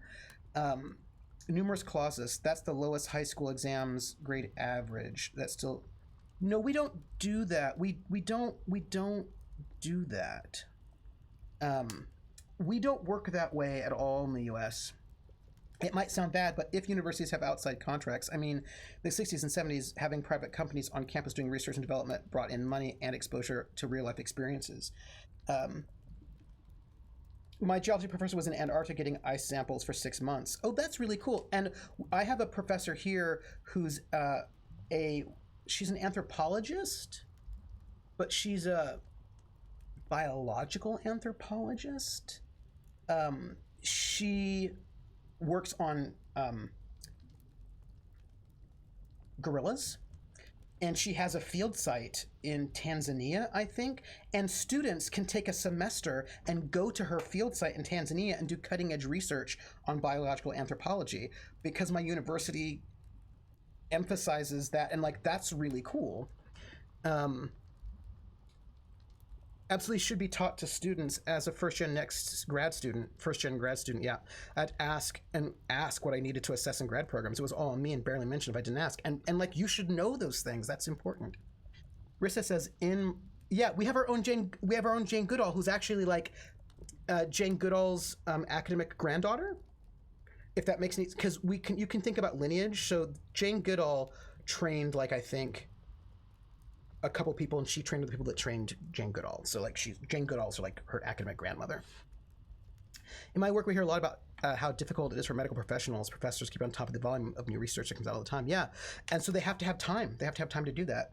I will also say something about having private companies. Here's the problem with that, especially in the sciences. And I was talking to a chemist who was talking about this. This is actually a real problem. That one of the reasons why it's important that universities get funding for research that is not tied to corporations is because one of the things that universities have historically done in medicine, chemistry, physics, et cetera, is they do basic research. They do foundational research, right? They do research that's foundational to all science but doesn't bring in money, right? So they'll do for example, there are diseases that corporations will not work on in terms of making vaccines because there's not money in it. And so if there's no money in it, they're not going to make the vaccines. But those vaccines, a number of vaccines are developed either in the military or also in universities that are basically just not going to make a lot of money for corporations, so the corporations don't do it. There's a lot of foundational science that you really need to be able to build on and do further science, but it's not going to make any money, so corporations don't do it. And so the universities become this really important, become a really important space for non-profitable but desperately important research. And a lot of universities have been pulling in more corporate dollars recently, and that has caused problems. That has caused professors to have to abandon work that's really important research work that doesn't bring in money. And also there have been corporations that have pressured universities, professors, to say that their diet drug is safe when it's not. And the corporation will say, if you don't, like, we are funding your entire chemistry department. If you don't say our drug is safe, we're just going to pull all of your funding and then you won't have anything left. And so making sure that we have research based in public universities that's funded not by the military and not by corporations, so we can get the foundational science, and so that it's not driven by basically capitalism, because not everything is going to make profit. That's so important. And then to have those professors be available to students to work with is also really important. It's important, but you know, students are not taught that that's important, and they should be. Javai says, I know the archaeology department of my uni had an ongoing project in Alaska. I'm pretty sure it was Alaska. That's very cool. To get the highest grades is the thing in high school. And every year the media is trashing most of the girls who bust their behinds and get as good grades possible. Universities, I do believe it was 90% of the research and 50% of advanced research. Yeah, and also copyright issues, yeah. And so, like, I just think it's really important that we don't abandon the university project and that we can help students. Oh, yeah, it's Olivia Newton-John. It's Olivia Newton-John. She's hopelessly devoted to you. And also me. The old publisher paratrooper, no matter what the published thing is. So, you know, I think, I just think if students could understand, and I really believe this because our students at Tufts are really smart students. They're really great students. I like them a lot. Some of them have too much money. I will say that. And I wish that Tufts students were more diverse in terms of economic.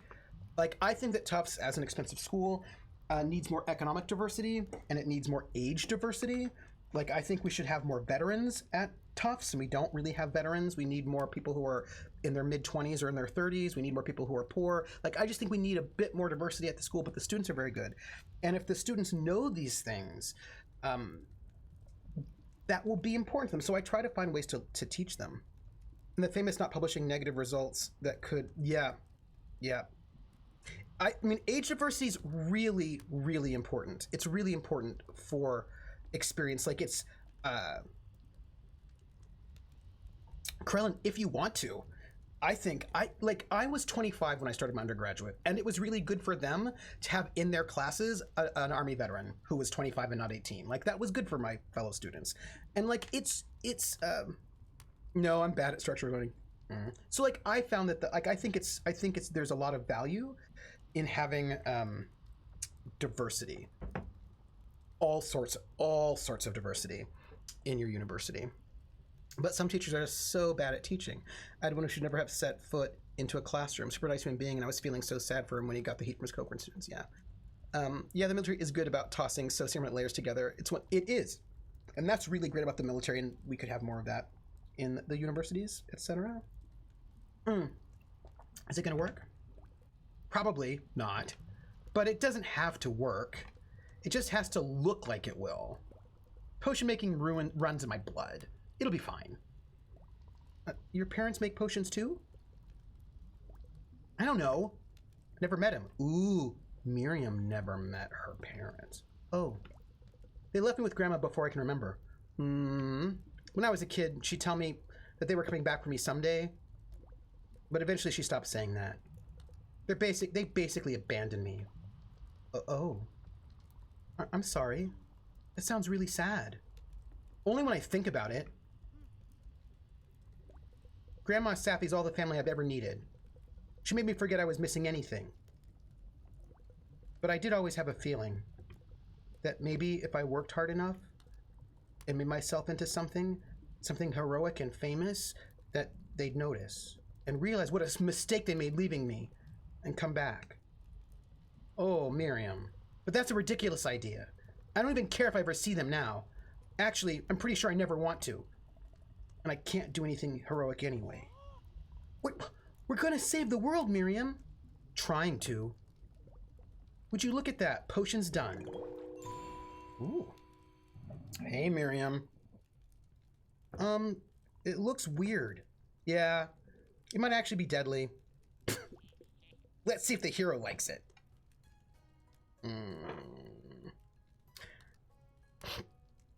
Caldric said, I had a brilliant physics teacher, but was baloney at human interaction. Krellin says, it took me 6 years to get my AS, and I only graduated because the head of the department wanted me gone because I had the maximum amount of credits possible to still get any sort of aid. I had a couple older people in my history classes. They were pretty great. Yeah, like I love, and can I tell you, I love having older students in my class. I love it. I had I had a student who was auditing my queer pop class who went to grad school in the 70s. She was great. I loved it. It was the best thing ever. Yeah, it does explain her attitude. Rissa, was it you that posted that clip from the Patriot Act about this topic? Yes, I did. Yes, I did. But the good thing is it kind of brought me here because I asked Trooper about the academic thing because I'm the first academic in the family. You know what's, I'm going to say something about effective teaching for a moment. And that is, effective teaching is really tricky. It's very tricky. I think I do well as a teacher. I get very good teaching evaluations. At the end of the year, seniors have to sort of name like the top 3 classes they took in their 4 years here and the top 3 professors they took. And I get named that quite a bit. So I do think I do a good job. I think about it a lot. I think about teaching a lot. It matters to me. So I think I'm a good teacher, but here's the thing. Teaching evaluations are a really bad measure of whether or not a teacher's a good teacher or not. There have been studies that show that teachers that give easy A's get rated higher than teachers that don't. Teachers that are hot and super attractive get rated higher than teachers who are not hot and super attractive. Teachers who are men get rated higher than teachers who are women. Teachers who are white get rated higher than teachers who are not white. So when you look at student assessment of what makes a good teacher, it's not always what actually makes a good teacher, but also because we student assessment is factored into the tenure process. And so it's one of the reasons why women and faculty of color don't get tenured as at high rates as white male faculty. For a lot of reasons, there are a lot of reasons why marginalized faculty don't tend to get tenured as much. It's actually pretty bad. There are a lot of reasons why it's actually much harder for marginalized faculty to get tenured. One, there are fewer of them that go in, so like that's a thing.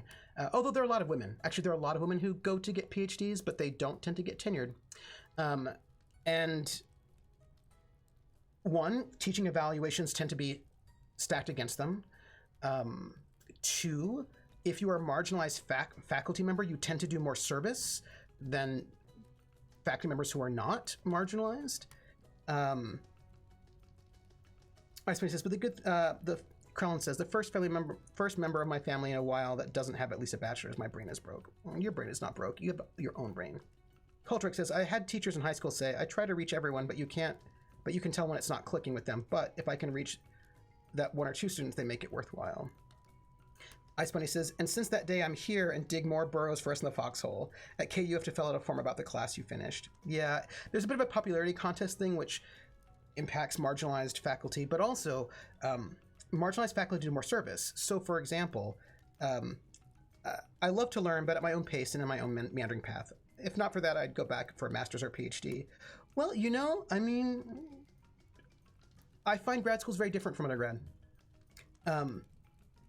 Yeah, so for example, I have more advisees. More students want me to advise them because I'm one of the very few.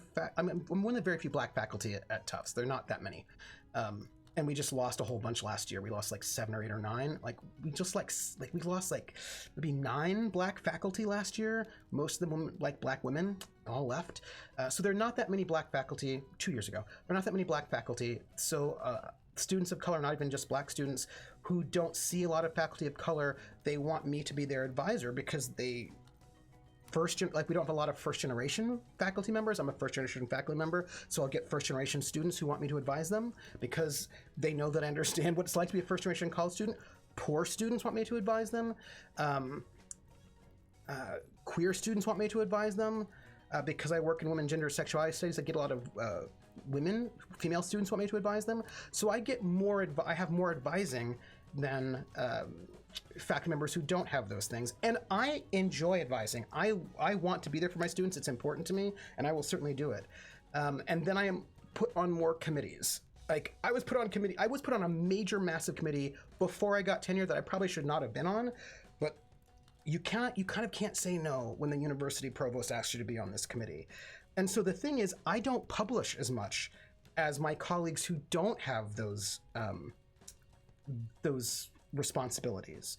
Like my colleagues who just go home from work and like they teach their classes, they've got like 1 or 2 advisees, they don't have to do a lot of extra stuff. They do their one committee work, and then they write a whole lot.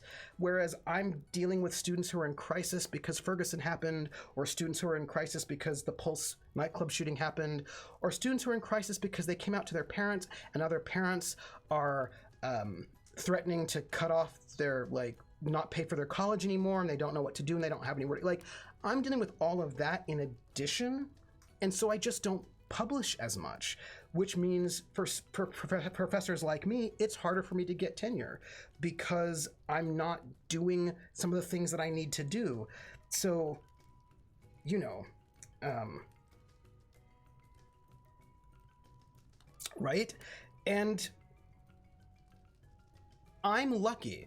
I am lucky that Tufts recognized my service and took that into account, and all of my advising and all of that. And although I've not published a lot, the things I've published are well regarded and are in really, really good journals. So good for me. But I basically lucked out. I think that I'm just very lucky that I got tenure. I could have easily not, and I just would have been another one of the sort of young marginalized faculty who do a lot of work, but can't then get tenure. Right? That's a thing. There's nothing better when my kids get something. It's great. Yeah, I love that. I love that too, Barum. My brain is broke, trooper. I suffer at least from PTSD. Probably have a mild form of dyslexia, which was an unspecified learning disorder growing up. Yeah. And might be somewhere on the autism spectrum. Yeah. Though our broken mental health doesn't mean I can't afford to have any of that diagnosed or treated. And that's, we need to have free healthcare, including mental health care and also dental and eye care. Like, this is just...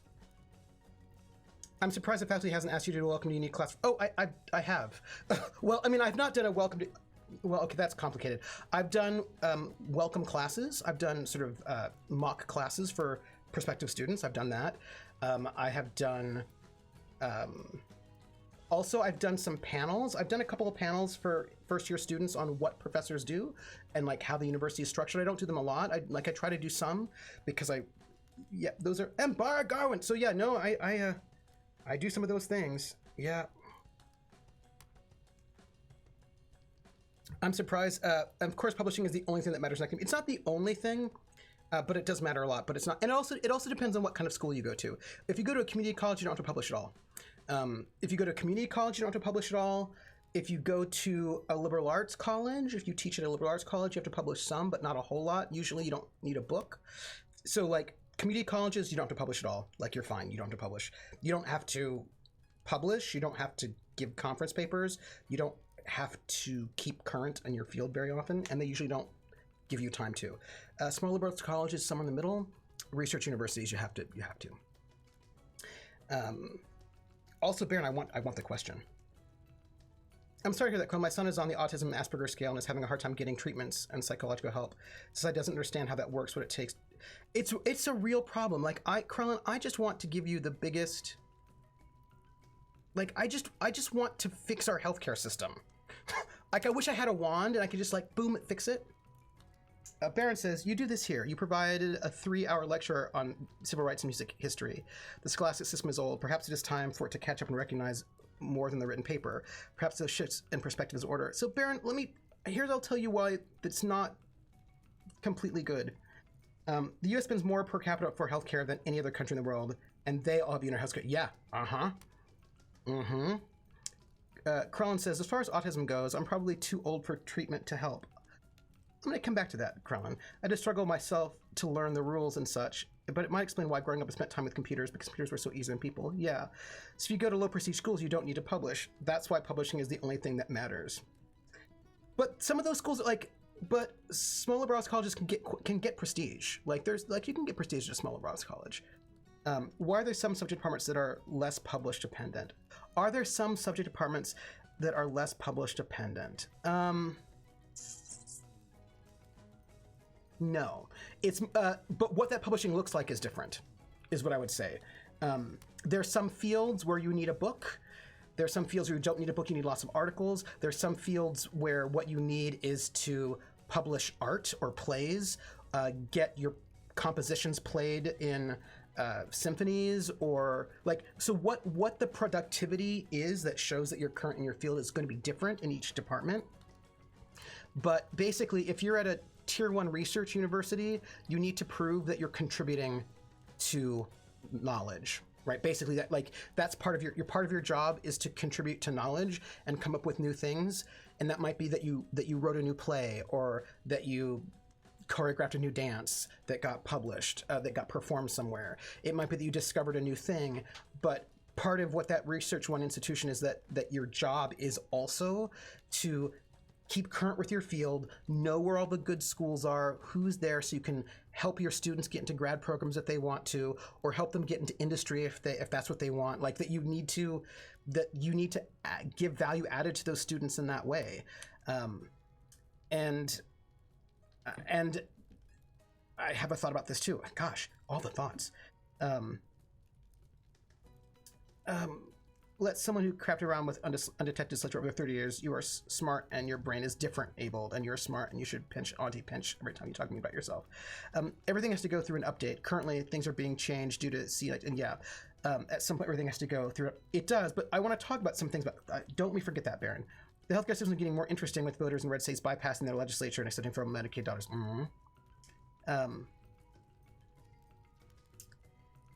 So many things to talk about. Yeah, so there are a lot of different ways in which what that publishing can look like. It can be a lot of different things.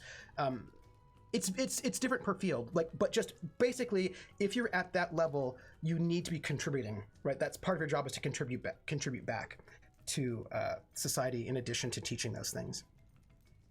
If I'm on the spectrum, I'm pretty high functioning. Any treatments that could help are probably tricks I've already figured out, just not as quickly as neurotypical folks do. Krellin, I have a thought about that. You're giving me too many thoughts all at once. So here's the thing, Baron von Blast. Having taught both online and offline, there are differences. First off, some things you just cannot do online. You can't effectively teach a dance class online. You can't really do a science lab online. Right? There are a lot of things you actually just need to be in person for. And that's just not doable. And also,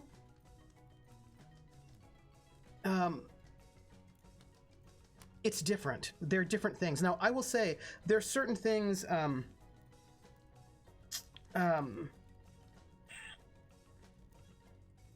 It's tricky, right? Because people want to push things online, but there are a lot of things you don't get if you're online only. And things that are important. Those things are, for example, connections with your cohort, having a really good connection with your fellow students, because those students can help you later.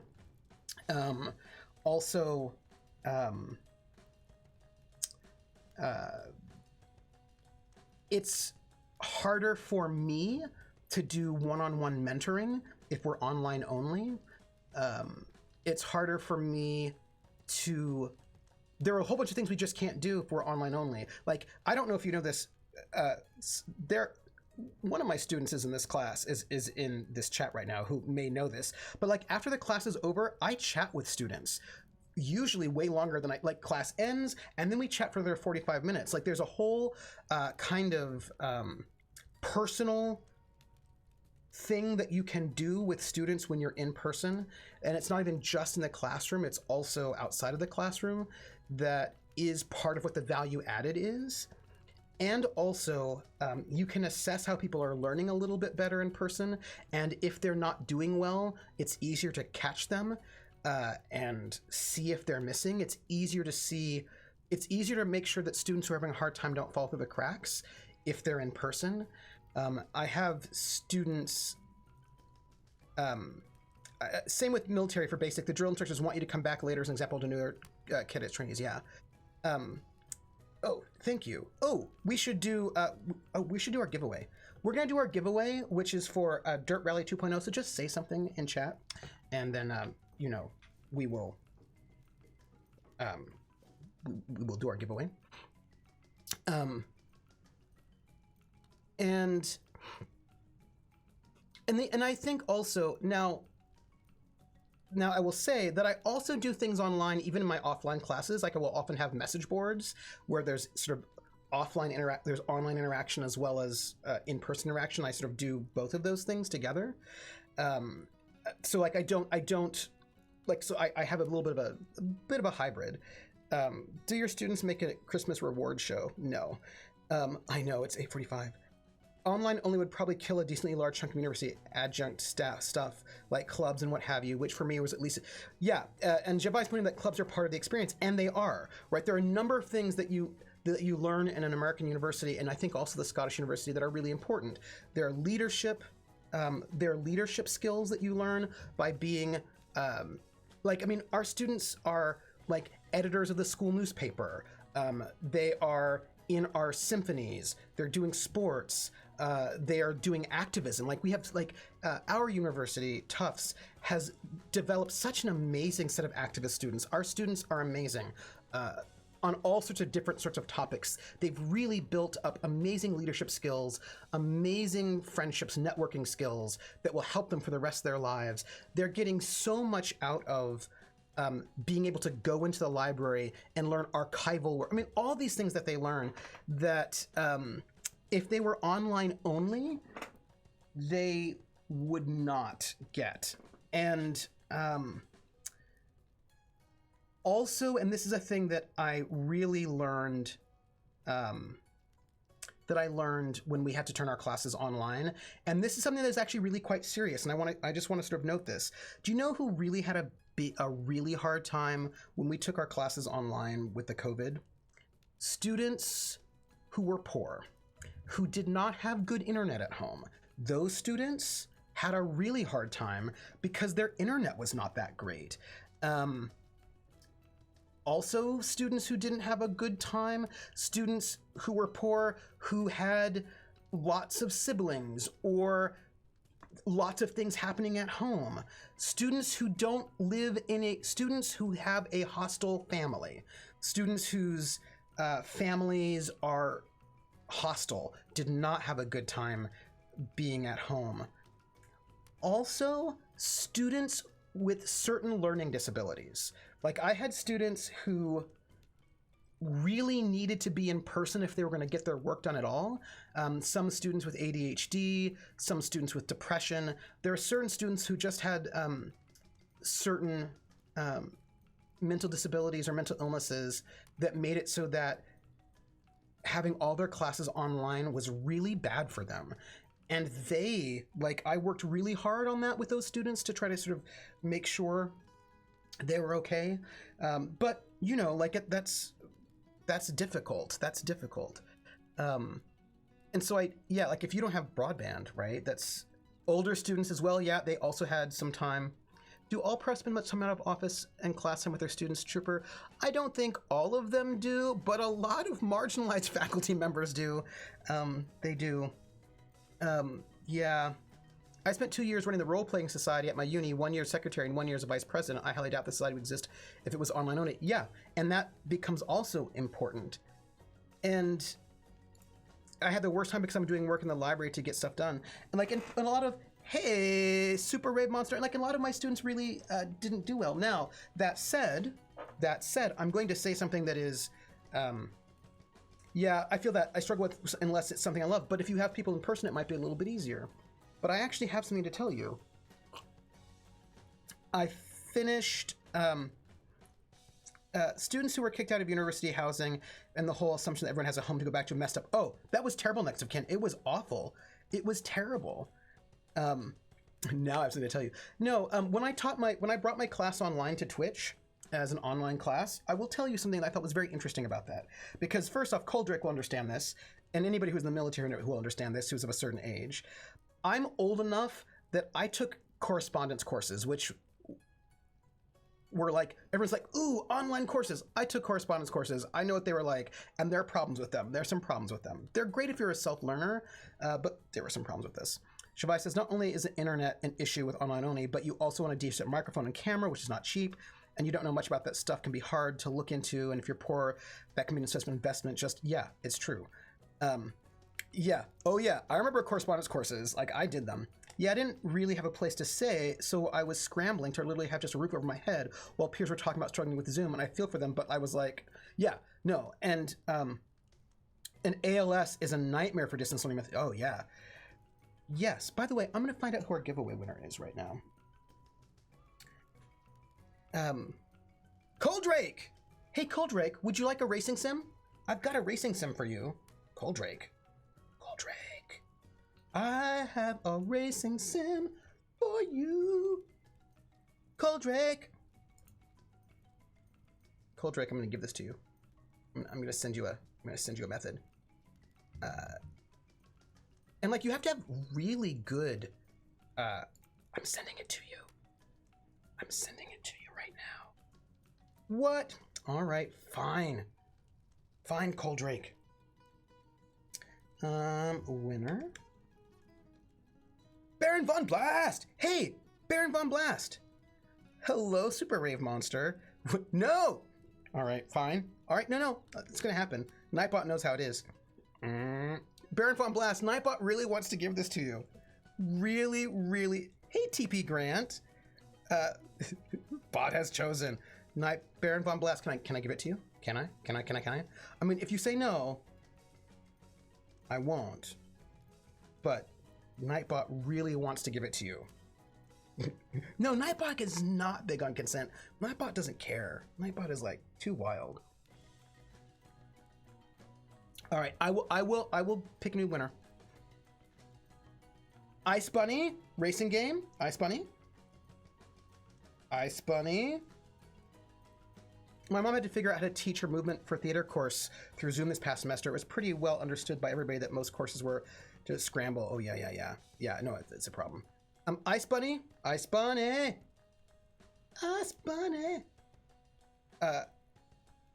Okay, good. Ice Bunny, I'm sending it to you. Synchronous attempts was a huge hassle. Oops. It's true, but there are also problems with asynchronous teaching as well. So there's like things that you lose when you go asynchronous, and of course, but also, I mean, like there were just a lot of things. So like, I mean, I did it through Twitch, so I had synchronous so that we could actually keep community, because that becomes really important, and also conversations, because part of the teaching for me is about the Socratic method and making sure the students start speaking and that they get to articulate and learn how to do that work. That becomes really important. I sent it to you, but I also had the VODs so that people who, especially international students who are in Japan, could watch the VODs. So that was important that I had both of those things. Yeah. But I will tell you something. I actually think that from teaching the class on Twitch, I actually think that there were some really good things that I enjoyed about the Twitch class that I thought was actually very cool. But not the same with Zoom classes. I actually think that Twitch classes are better than Zoom classes, in my opinion. Hey, Palette Hulk. Ooh, how did your one shop go? You're welcome. How did it go? Tell us about it.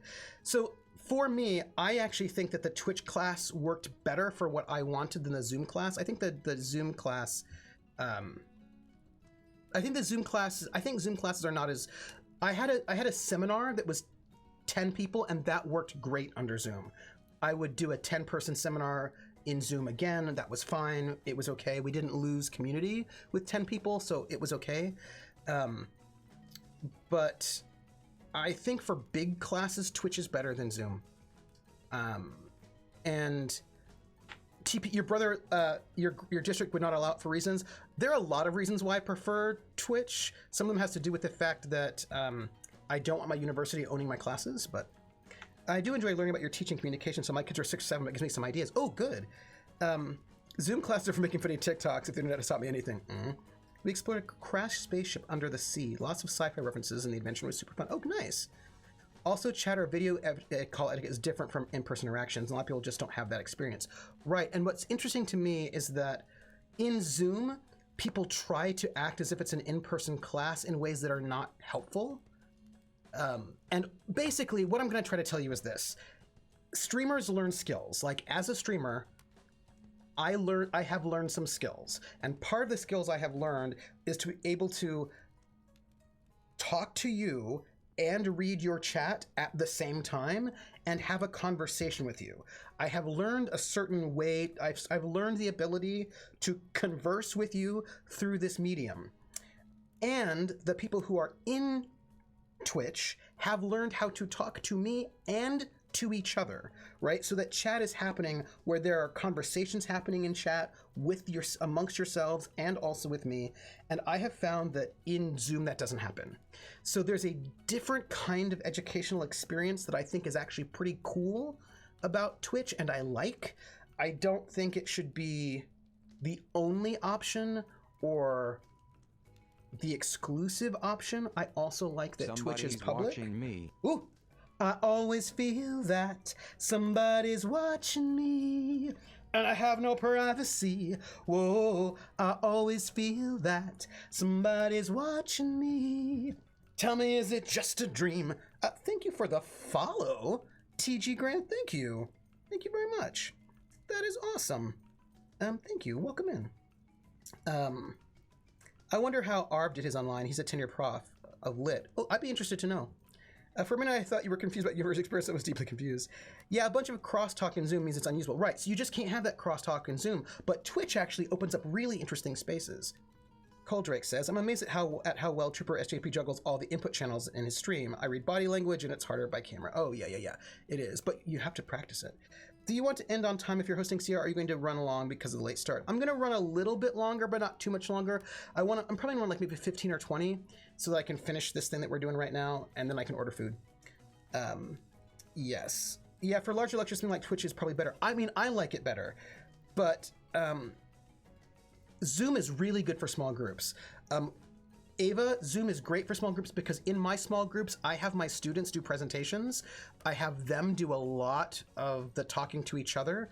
So for like 10 people, I thought Zoom was great, and like 10 out of 10 would do it again. A lot of screen sharing, like that was really, really good. But for the larger lectures, I actually think that Twitch does something special and good that I really like.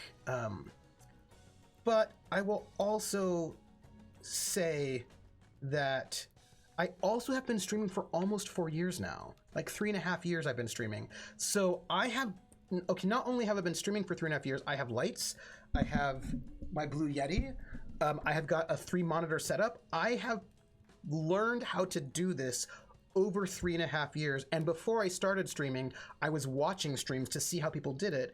Most of my colleagues do not have those skills, and they have not been taught how to do that. So like that's tricky, right? Yeah. Oh, there you are. That took forever. Did you fall asleep or something? You almost made me late. I don't have time to hear your hilarious excuses. Point is, you couldn't get it, right? No, we have it right here. Really? Show her the goods, Lala. Huh. Well, great job. This was a huge favor. No problem. So now you'll take us to the king, right? Yes, but we have to go right now. See, look at that. See how we are? All right, flunkies, I just want to point out that like we've got so much progress on the game today. Don't mess with me. Don't ruin my fantasy. Super Rave Monster says, yeah, a decent microphone can mean so much. It's really, really true. Yeah, Blue Yeti, it is true. And maybe I'll get like an AT2020 or whatever, but yes. Trooper, have you eaten? Don't forget you need to have eaten before Sarah. No, I'm going to order food right after I get off of stream. Basically, chats that exist in Zoom. In the meeting chat isn't great, but the permanent chat rooms that exist outside of meetings do work well, yes. One thing I miss from working from home, my double monitor set up at my desk. Oh, they only give us one to take home. I miss my second monitor. Yeah. We had 12 players at the table. And a simple battle encounter was an hour-long nightmare. Ooh. Super Rave Monster says, it is interesting. It makes me think how in usability design, a common thing I've noticed is whenever you're making a text substitute for something to embrace the platform differences. Felt like that from what you were saying with people trying to make Zoom calls like in real life. Well, Twitch calls are like, well, Twitch. Yeah. You have to embrace, but you also have to recognize that they cannot replace, like, an online class can do some things that offline classes cannot. But offline classes can do some things that online classes cannot do. And so just to say, and I'm going to tell you something really disturbing about this. If people had those open during meeting classes, but Trooper, do you have a red velvet robe and ascot and a pipe so you can turn to the camera during a stream and go, hello, I didn't see. Yes, I do. I do. Yes, I do, Iffy. I got to run, but we'll be back for more of this. Between education talk and neighborhood stuff, I'm in. Yes. Coldrick says, mods are an essential element. A decent mod helps the streamer so much. Hats off to you all. Yes, and like having mods, that was good. Relative to other times I've watched you play, yes, much progress. I got some stuff. Hazy Spider Mix. I'm gonna work on that packing. So, all right, flunkies, excited? Just keep behind me. We'll follow. Although we'll keep behind. And here's a thing that you have to know, and this is something that I'm very concerned about with online classes, that, no, sometimes they're not shadows. Oh, what happened? What are you doing? It's the ghost message. It knows we're close to the king. I think it's trying to get out of me. Well, that's not creepy. You two okay back there? Yep, no problem. Ha ha. Okay. Try to keep up. I'm a little concerned about what's going to happen here. Just a little concerned. Like, just a little. At the end of the semester, it was just kind of damage control, not intended to be online class by design. Yeah, I mean, I think I was able to do a good job, but again, it was not ideal. Trooper's version of the hair. Yeah, my hair is kind of creepy. Hey, keep it together. We're almost there.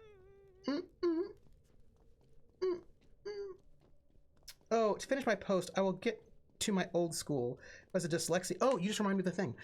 And pick their brain about the programs like ITS and SET and handheld scanners so I can buy them for myself and I don't have to borrow them like they wanted me to do an SPA. And then I found a kind of a learn-to-learn class. Oh, nice. Seeing a real person do Genki was really off-putting. I hope so. Also, I need to see if I can... oh my gosh, you remind me of another thing I wanted to tell you. Oh, Krellin, I wanted to tell you something. Not you, everyone.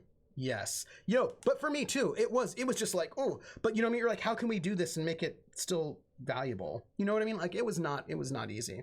So many things. Now presenting, I have a thought.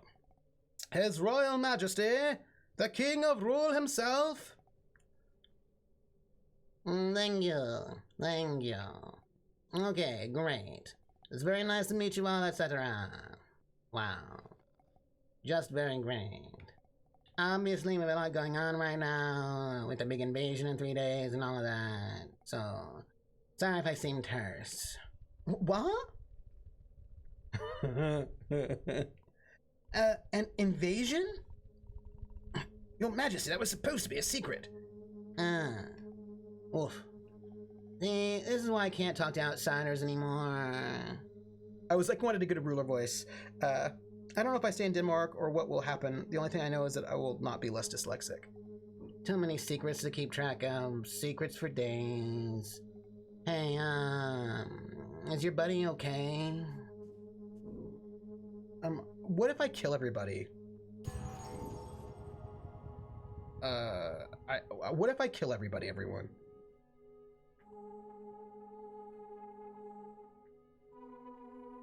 King of Rule, it is time to talk. Your war is tearing us apart. I come to you, a princess with an open heart, to beg the end of what you want to start. Give peace a chance. End this foolish dance. I should be singing this. You cause such pain and such hate, and you've sown a dark fate with your fear and your blind arrogance.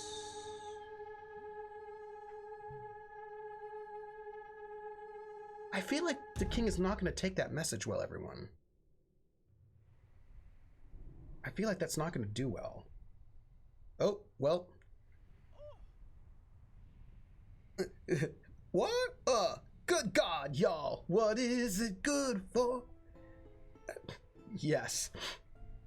So, Krellin, I have to tell you something. I have to tell all of you something, but Krellin, you made me think about something. What happened? Oh, there you are. You sent your stupid message to the king? Oh, right, the message. The ghost was actually a princess from Chandesh. Uh-huh. And she wanted the war to end. Did it work? The message? No. It completely did not work. The king was really insulted by it, obviously. He threw you in jail. And then, eventually, he taught the hero the song, and I had to spy on them to learn it. And then I had to bust you out of jail. And it was pretty cool and heroic, and... Jeez. You really passed out for all of that? Guess so. I'm sorry I caused so many problems. It's a good thing you were there to help me out. Again. That's fine. I'm getting used to saving your butt. Oh, wait! The king said they were invading in 3 days. Is that still gonna happen? What are we gonna do, Miriam? It's 2 days now. And I don't know. It's not our problem. For now, we're going to the Sky Temple. The Nexus Point, right on the border. We have everything we need to go meet the Overseer, and that's the priority. In fact, we're gonna get there now.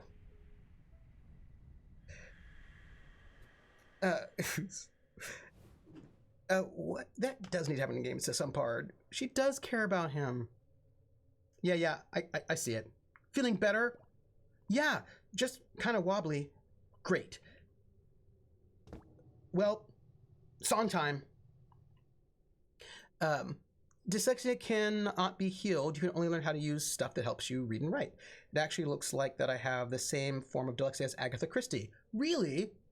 Hey, Reina Terra! You know, Reina Terra, can I tell you something about your name? You have dyscalculia. Oh, that's interesting. There's also another one that's not dyslexia or dyscalculia. It's like, or maybe it's like a form of dyslexia. like dysglossia maybe is what it's called. It has to do with like sentence structure maybe. Oh, okay. Okay.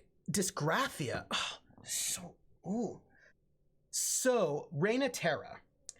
Whenever I see your name, I think about the comic book Love and Rockets by the Hernandez brothers, specifically the Jaime Hernandez stories of Los Locas, because one of the friends of Hopi and Maggie is Reina, who was a female luchadora. She was like a luchadora. She was La Reina. She was like the queen of the luchadoras, and she was super cool. And she was like this badass wrestling woman, and they always called her Reina. And every time I see your name, Reina Terra, I always think of that. And Coldrake, yes, I know Love and Rockets. Love and Rockets was my jam. Like, I love Love and Rockets. I started reading them when they basically when they were fresh and new. I'm behind on them because they weren't doing them for a while, and so I wasn't. They weren't doing them for a while, but I think they're doing them again. Baron Von Blast, thank you for another amazing stream and incredible insight. It's time I dip out for now. No worries. I mean, I'm gonna stop the stream pretty soon. Our stream time is sort of ending. Yeah, they're back on. I love the Palomar stories, like Gilberto and Jaime. Their stuff is so good. So good. I love Love and Rockets. Yeah, in 5 minutes I'm gonna order food. That's what I'm gonna do. And that's what we're gonna do. Yeah, no, I love Love and Rockets. They were very important for me because I used to read. I've been reading comic books my whole life, but I've never been a really big superhero comic book fan. You met one of them? What? Iffy, you met one of them and got a Hopi sketch? Now, why are you so cool? Love and Rockets was super formative for me, especially Maggie and Hopi. Me too. Me too, Reina Terra. Me too. Me too. I have to tell you, Hopi and Maggie were so important to me. Oh, Yes. I mean, I'm just gonna like so much. Book 3, I think it was book 3 or book 4. The whole story where Maggie's cousin was all about like hoppers and like the sort of gang war. Oh, so good.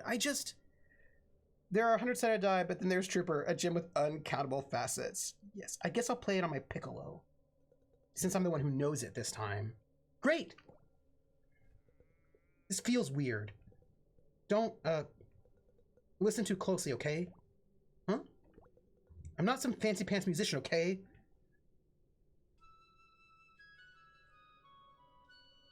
I read collected comics since '63, and it was my daughter that met Stan Lee at the last con he ever guested. Wow. This is nice. Yeah, like, I mean, I've read comics since I was a kid, but I've always favored the non-superhero books. Oh, I'm dancing.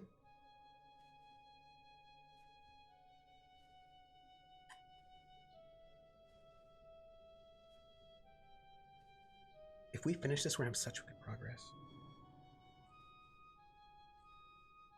Oh. I start off with horror books.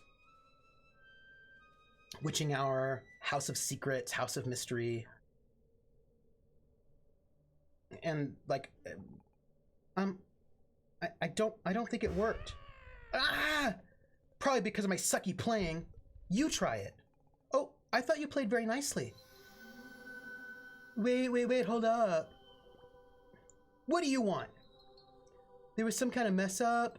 That song isn't gonna work. Ah! Why can't I do anything right? Oh, no, I mean, that's not the whole song. The King of Rule only knew one part of it. The other part is in Chandesh. You gotta talk to the queen there. Oh. Does the hero know that? We just figured it out. Something weird is going on in the spirit world here. She didn't want me to tell you, but, you know, I do what I want. I'm still rooting for you, Lil B. And you too, Miriam. You two are a super cute team. Thanks. Okay, let's skedaddle. Audrey probably needs me. Love you too. Heart. I hate her.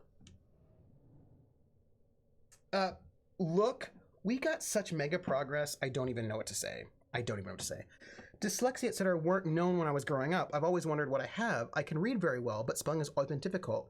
And as a radio amateur, I have great trouble taking down a call sign such as G3RWT. I have to listen to it several times before I can get it. Oh yeah, totally. If you ever get a chance to meet Terry Moore from Strange in Paradise, also something I read back then as well. He's super nice too and still writing about Francine and Kachu. I'm not caught up on Strange in Paradise. My Star Wars comics were Superman or Batman.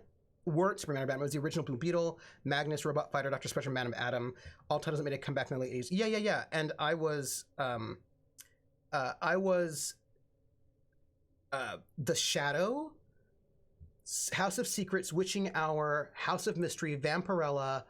I should not have been reading Vampirella as a small child, but I did anyway. It's fine. And I read like Superman and Batman. They were fine. But then I was also into like the sword and sorcery books, like The Warlord, Arion, Lord of Atlantis, Amethyst, Princess of Genworld, the sort of fantasy books. Vampirella. Oh yeah, I mean, I love it. And then I did some superhero books. Oh, I really loved the Teen Titans, that run by George Perez. That was a really good run. Oh, Vampirella was almost like, oh yeah. Terry Moore and Scott McCloud did a con at Harvard about 15 or 18 years ago, and it got to me both. Oh, that sounds amazing. You were mostly Marvel. I was mostly DC because DC had the non-superhero books at the early days. Like, so I was reading, Marvel didn't have a lot of those non-hero books. So, and I was reading a lot of the non-hero books. But then I found Watchmen and Captain Britain done by Alan Moore, and I loved those. From what I heard from Young Justice sounds so good, not gonna lie. I just love how they feel kind of relatable to the outsider. Yeah. Also seeing Latinx people in comics with depth and awesomeness written by Latino persons. Oh, that was so important to me too. I mean, I'm not Latino, but I'm of color, so it was important for me. You know what I mean? Like, it didn't matter to me that for me, it didn't matter, right? Seeing people of color was important to me, even if they weren't, it was important for me to see Latinx people as well. Like, that was important. And like queer women in general, like, oh, Love and Rocket, so good. Oh yeah, yeah. And I read some of the Wonder Woman a little bit. Yeah, They also some heavy metal. Yeah, also did some heavy metal, which I also because my mother was reading heavy metal. My mom was a big old nerd, and so I would read some heavy metal. I also probably shouldn't have been reading that, but I did. Understanding Comics by Scott McCloud is so good. And then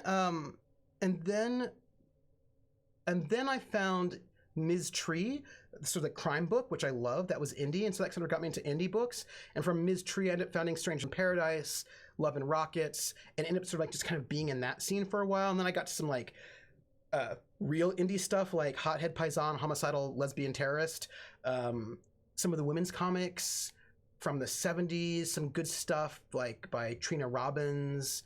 Like a bunch of like cool indie stuff that was but then when I was doing, yes, I'm gonna do that right now. Ms. Tree, Coldrake, do you know Ms. Tree? Coldrake, I need to ask you this question. Do you know Ms. Tree? This is like, Reina Terra, you and me, Hothead Paisan. Yes, right? Hothead Paisan, come on. Hothead, Coldrake, you know Ms. Tree. First off, I'm gonna go off right now as we sort of round it up. I need to put out Eclipse, and then it went to Renegade. It was Eclipse first, I think, and then Renegade, and then it finally got picked up by DC. And I did like some of the DC's Vertigo stuff, like Shade the Changing Man. I did. I need to tell you all something. It's really important. First off, if you don't know Ms. Tree was awesome. It was basically a hard-boiled detective comic with this badass female PI who was amazing. Oh my gosh. Look, so this is what I'm going to tell you. This is like really a thing that I want to share with you.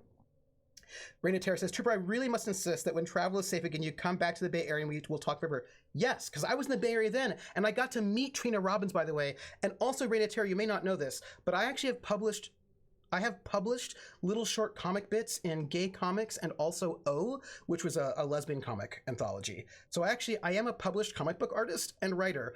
I was not great. My art was not George Perez.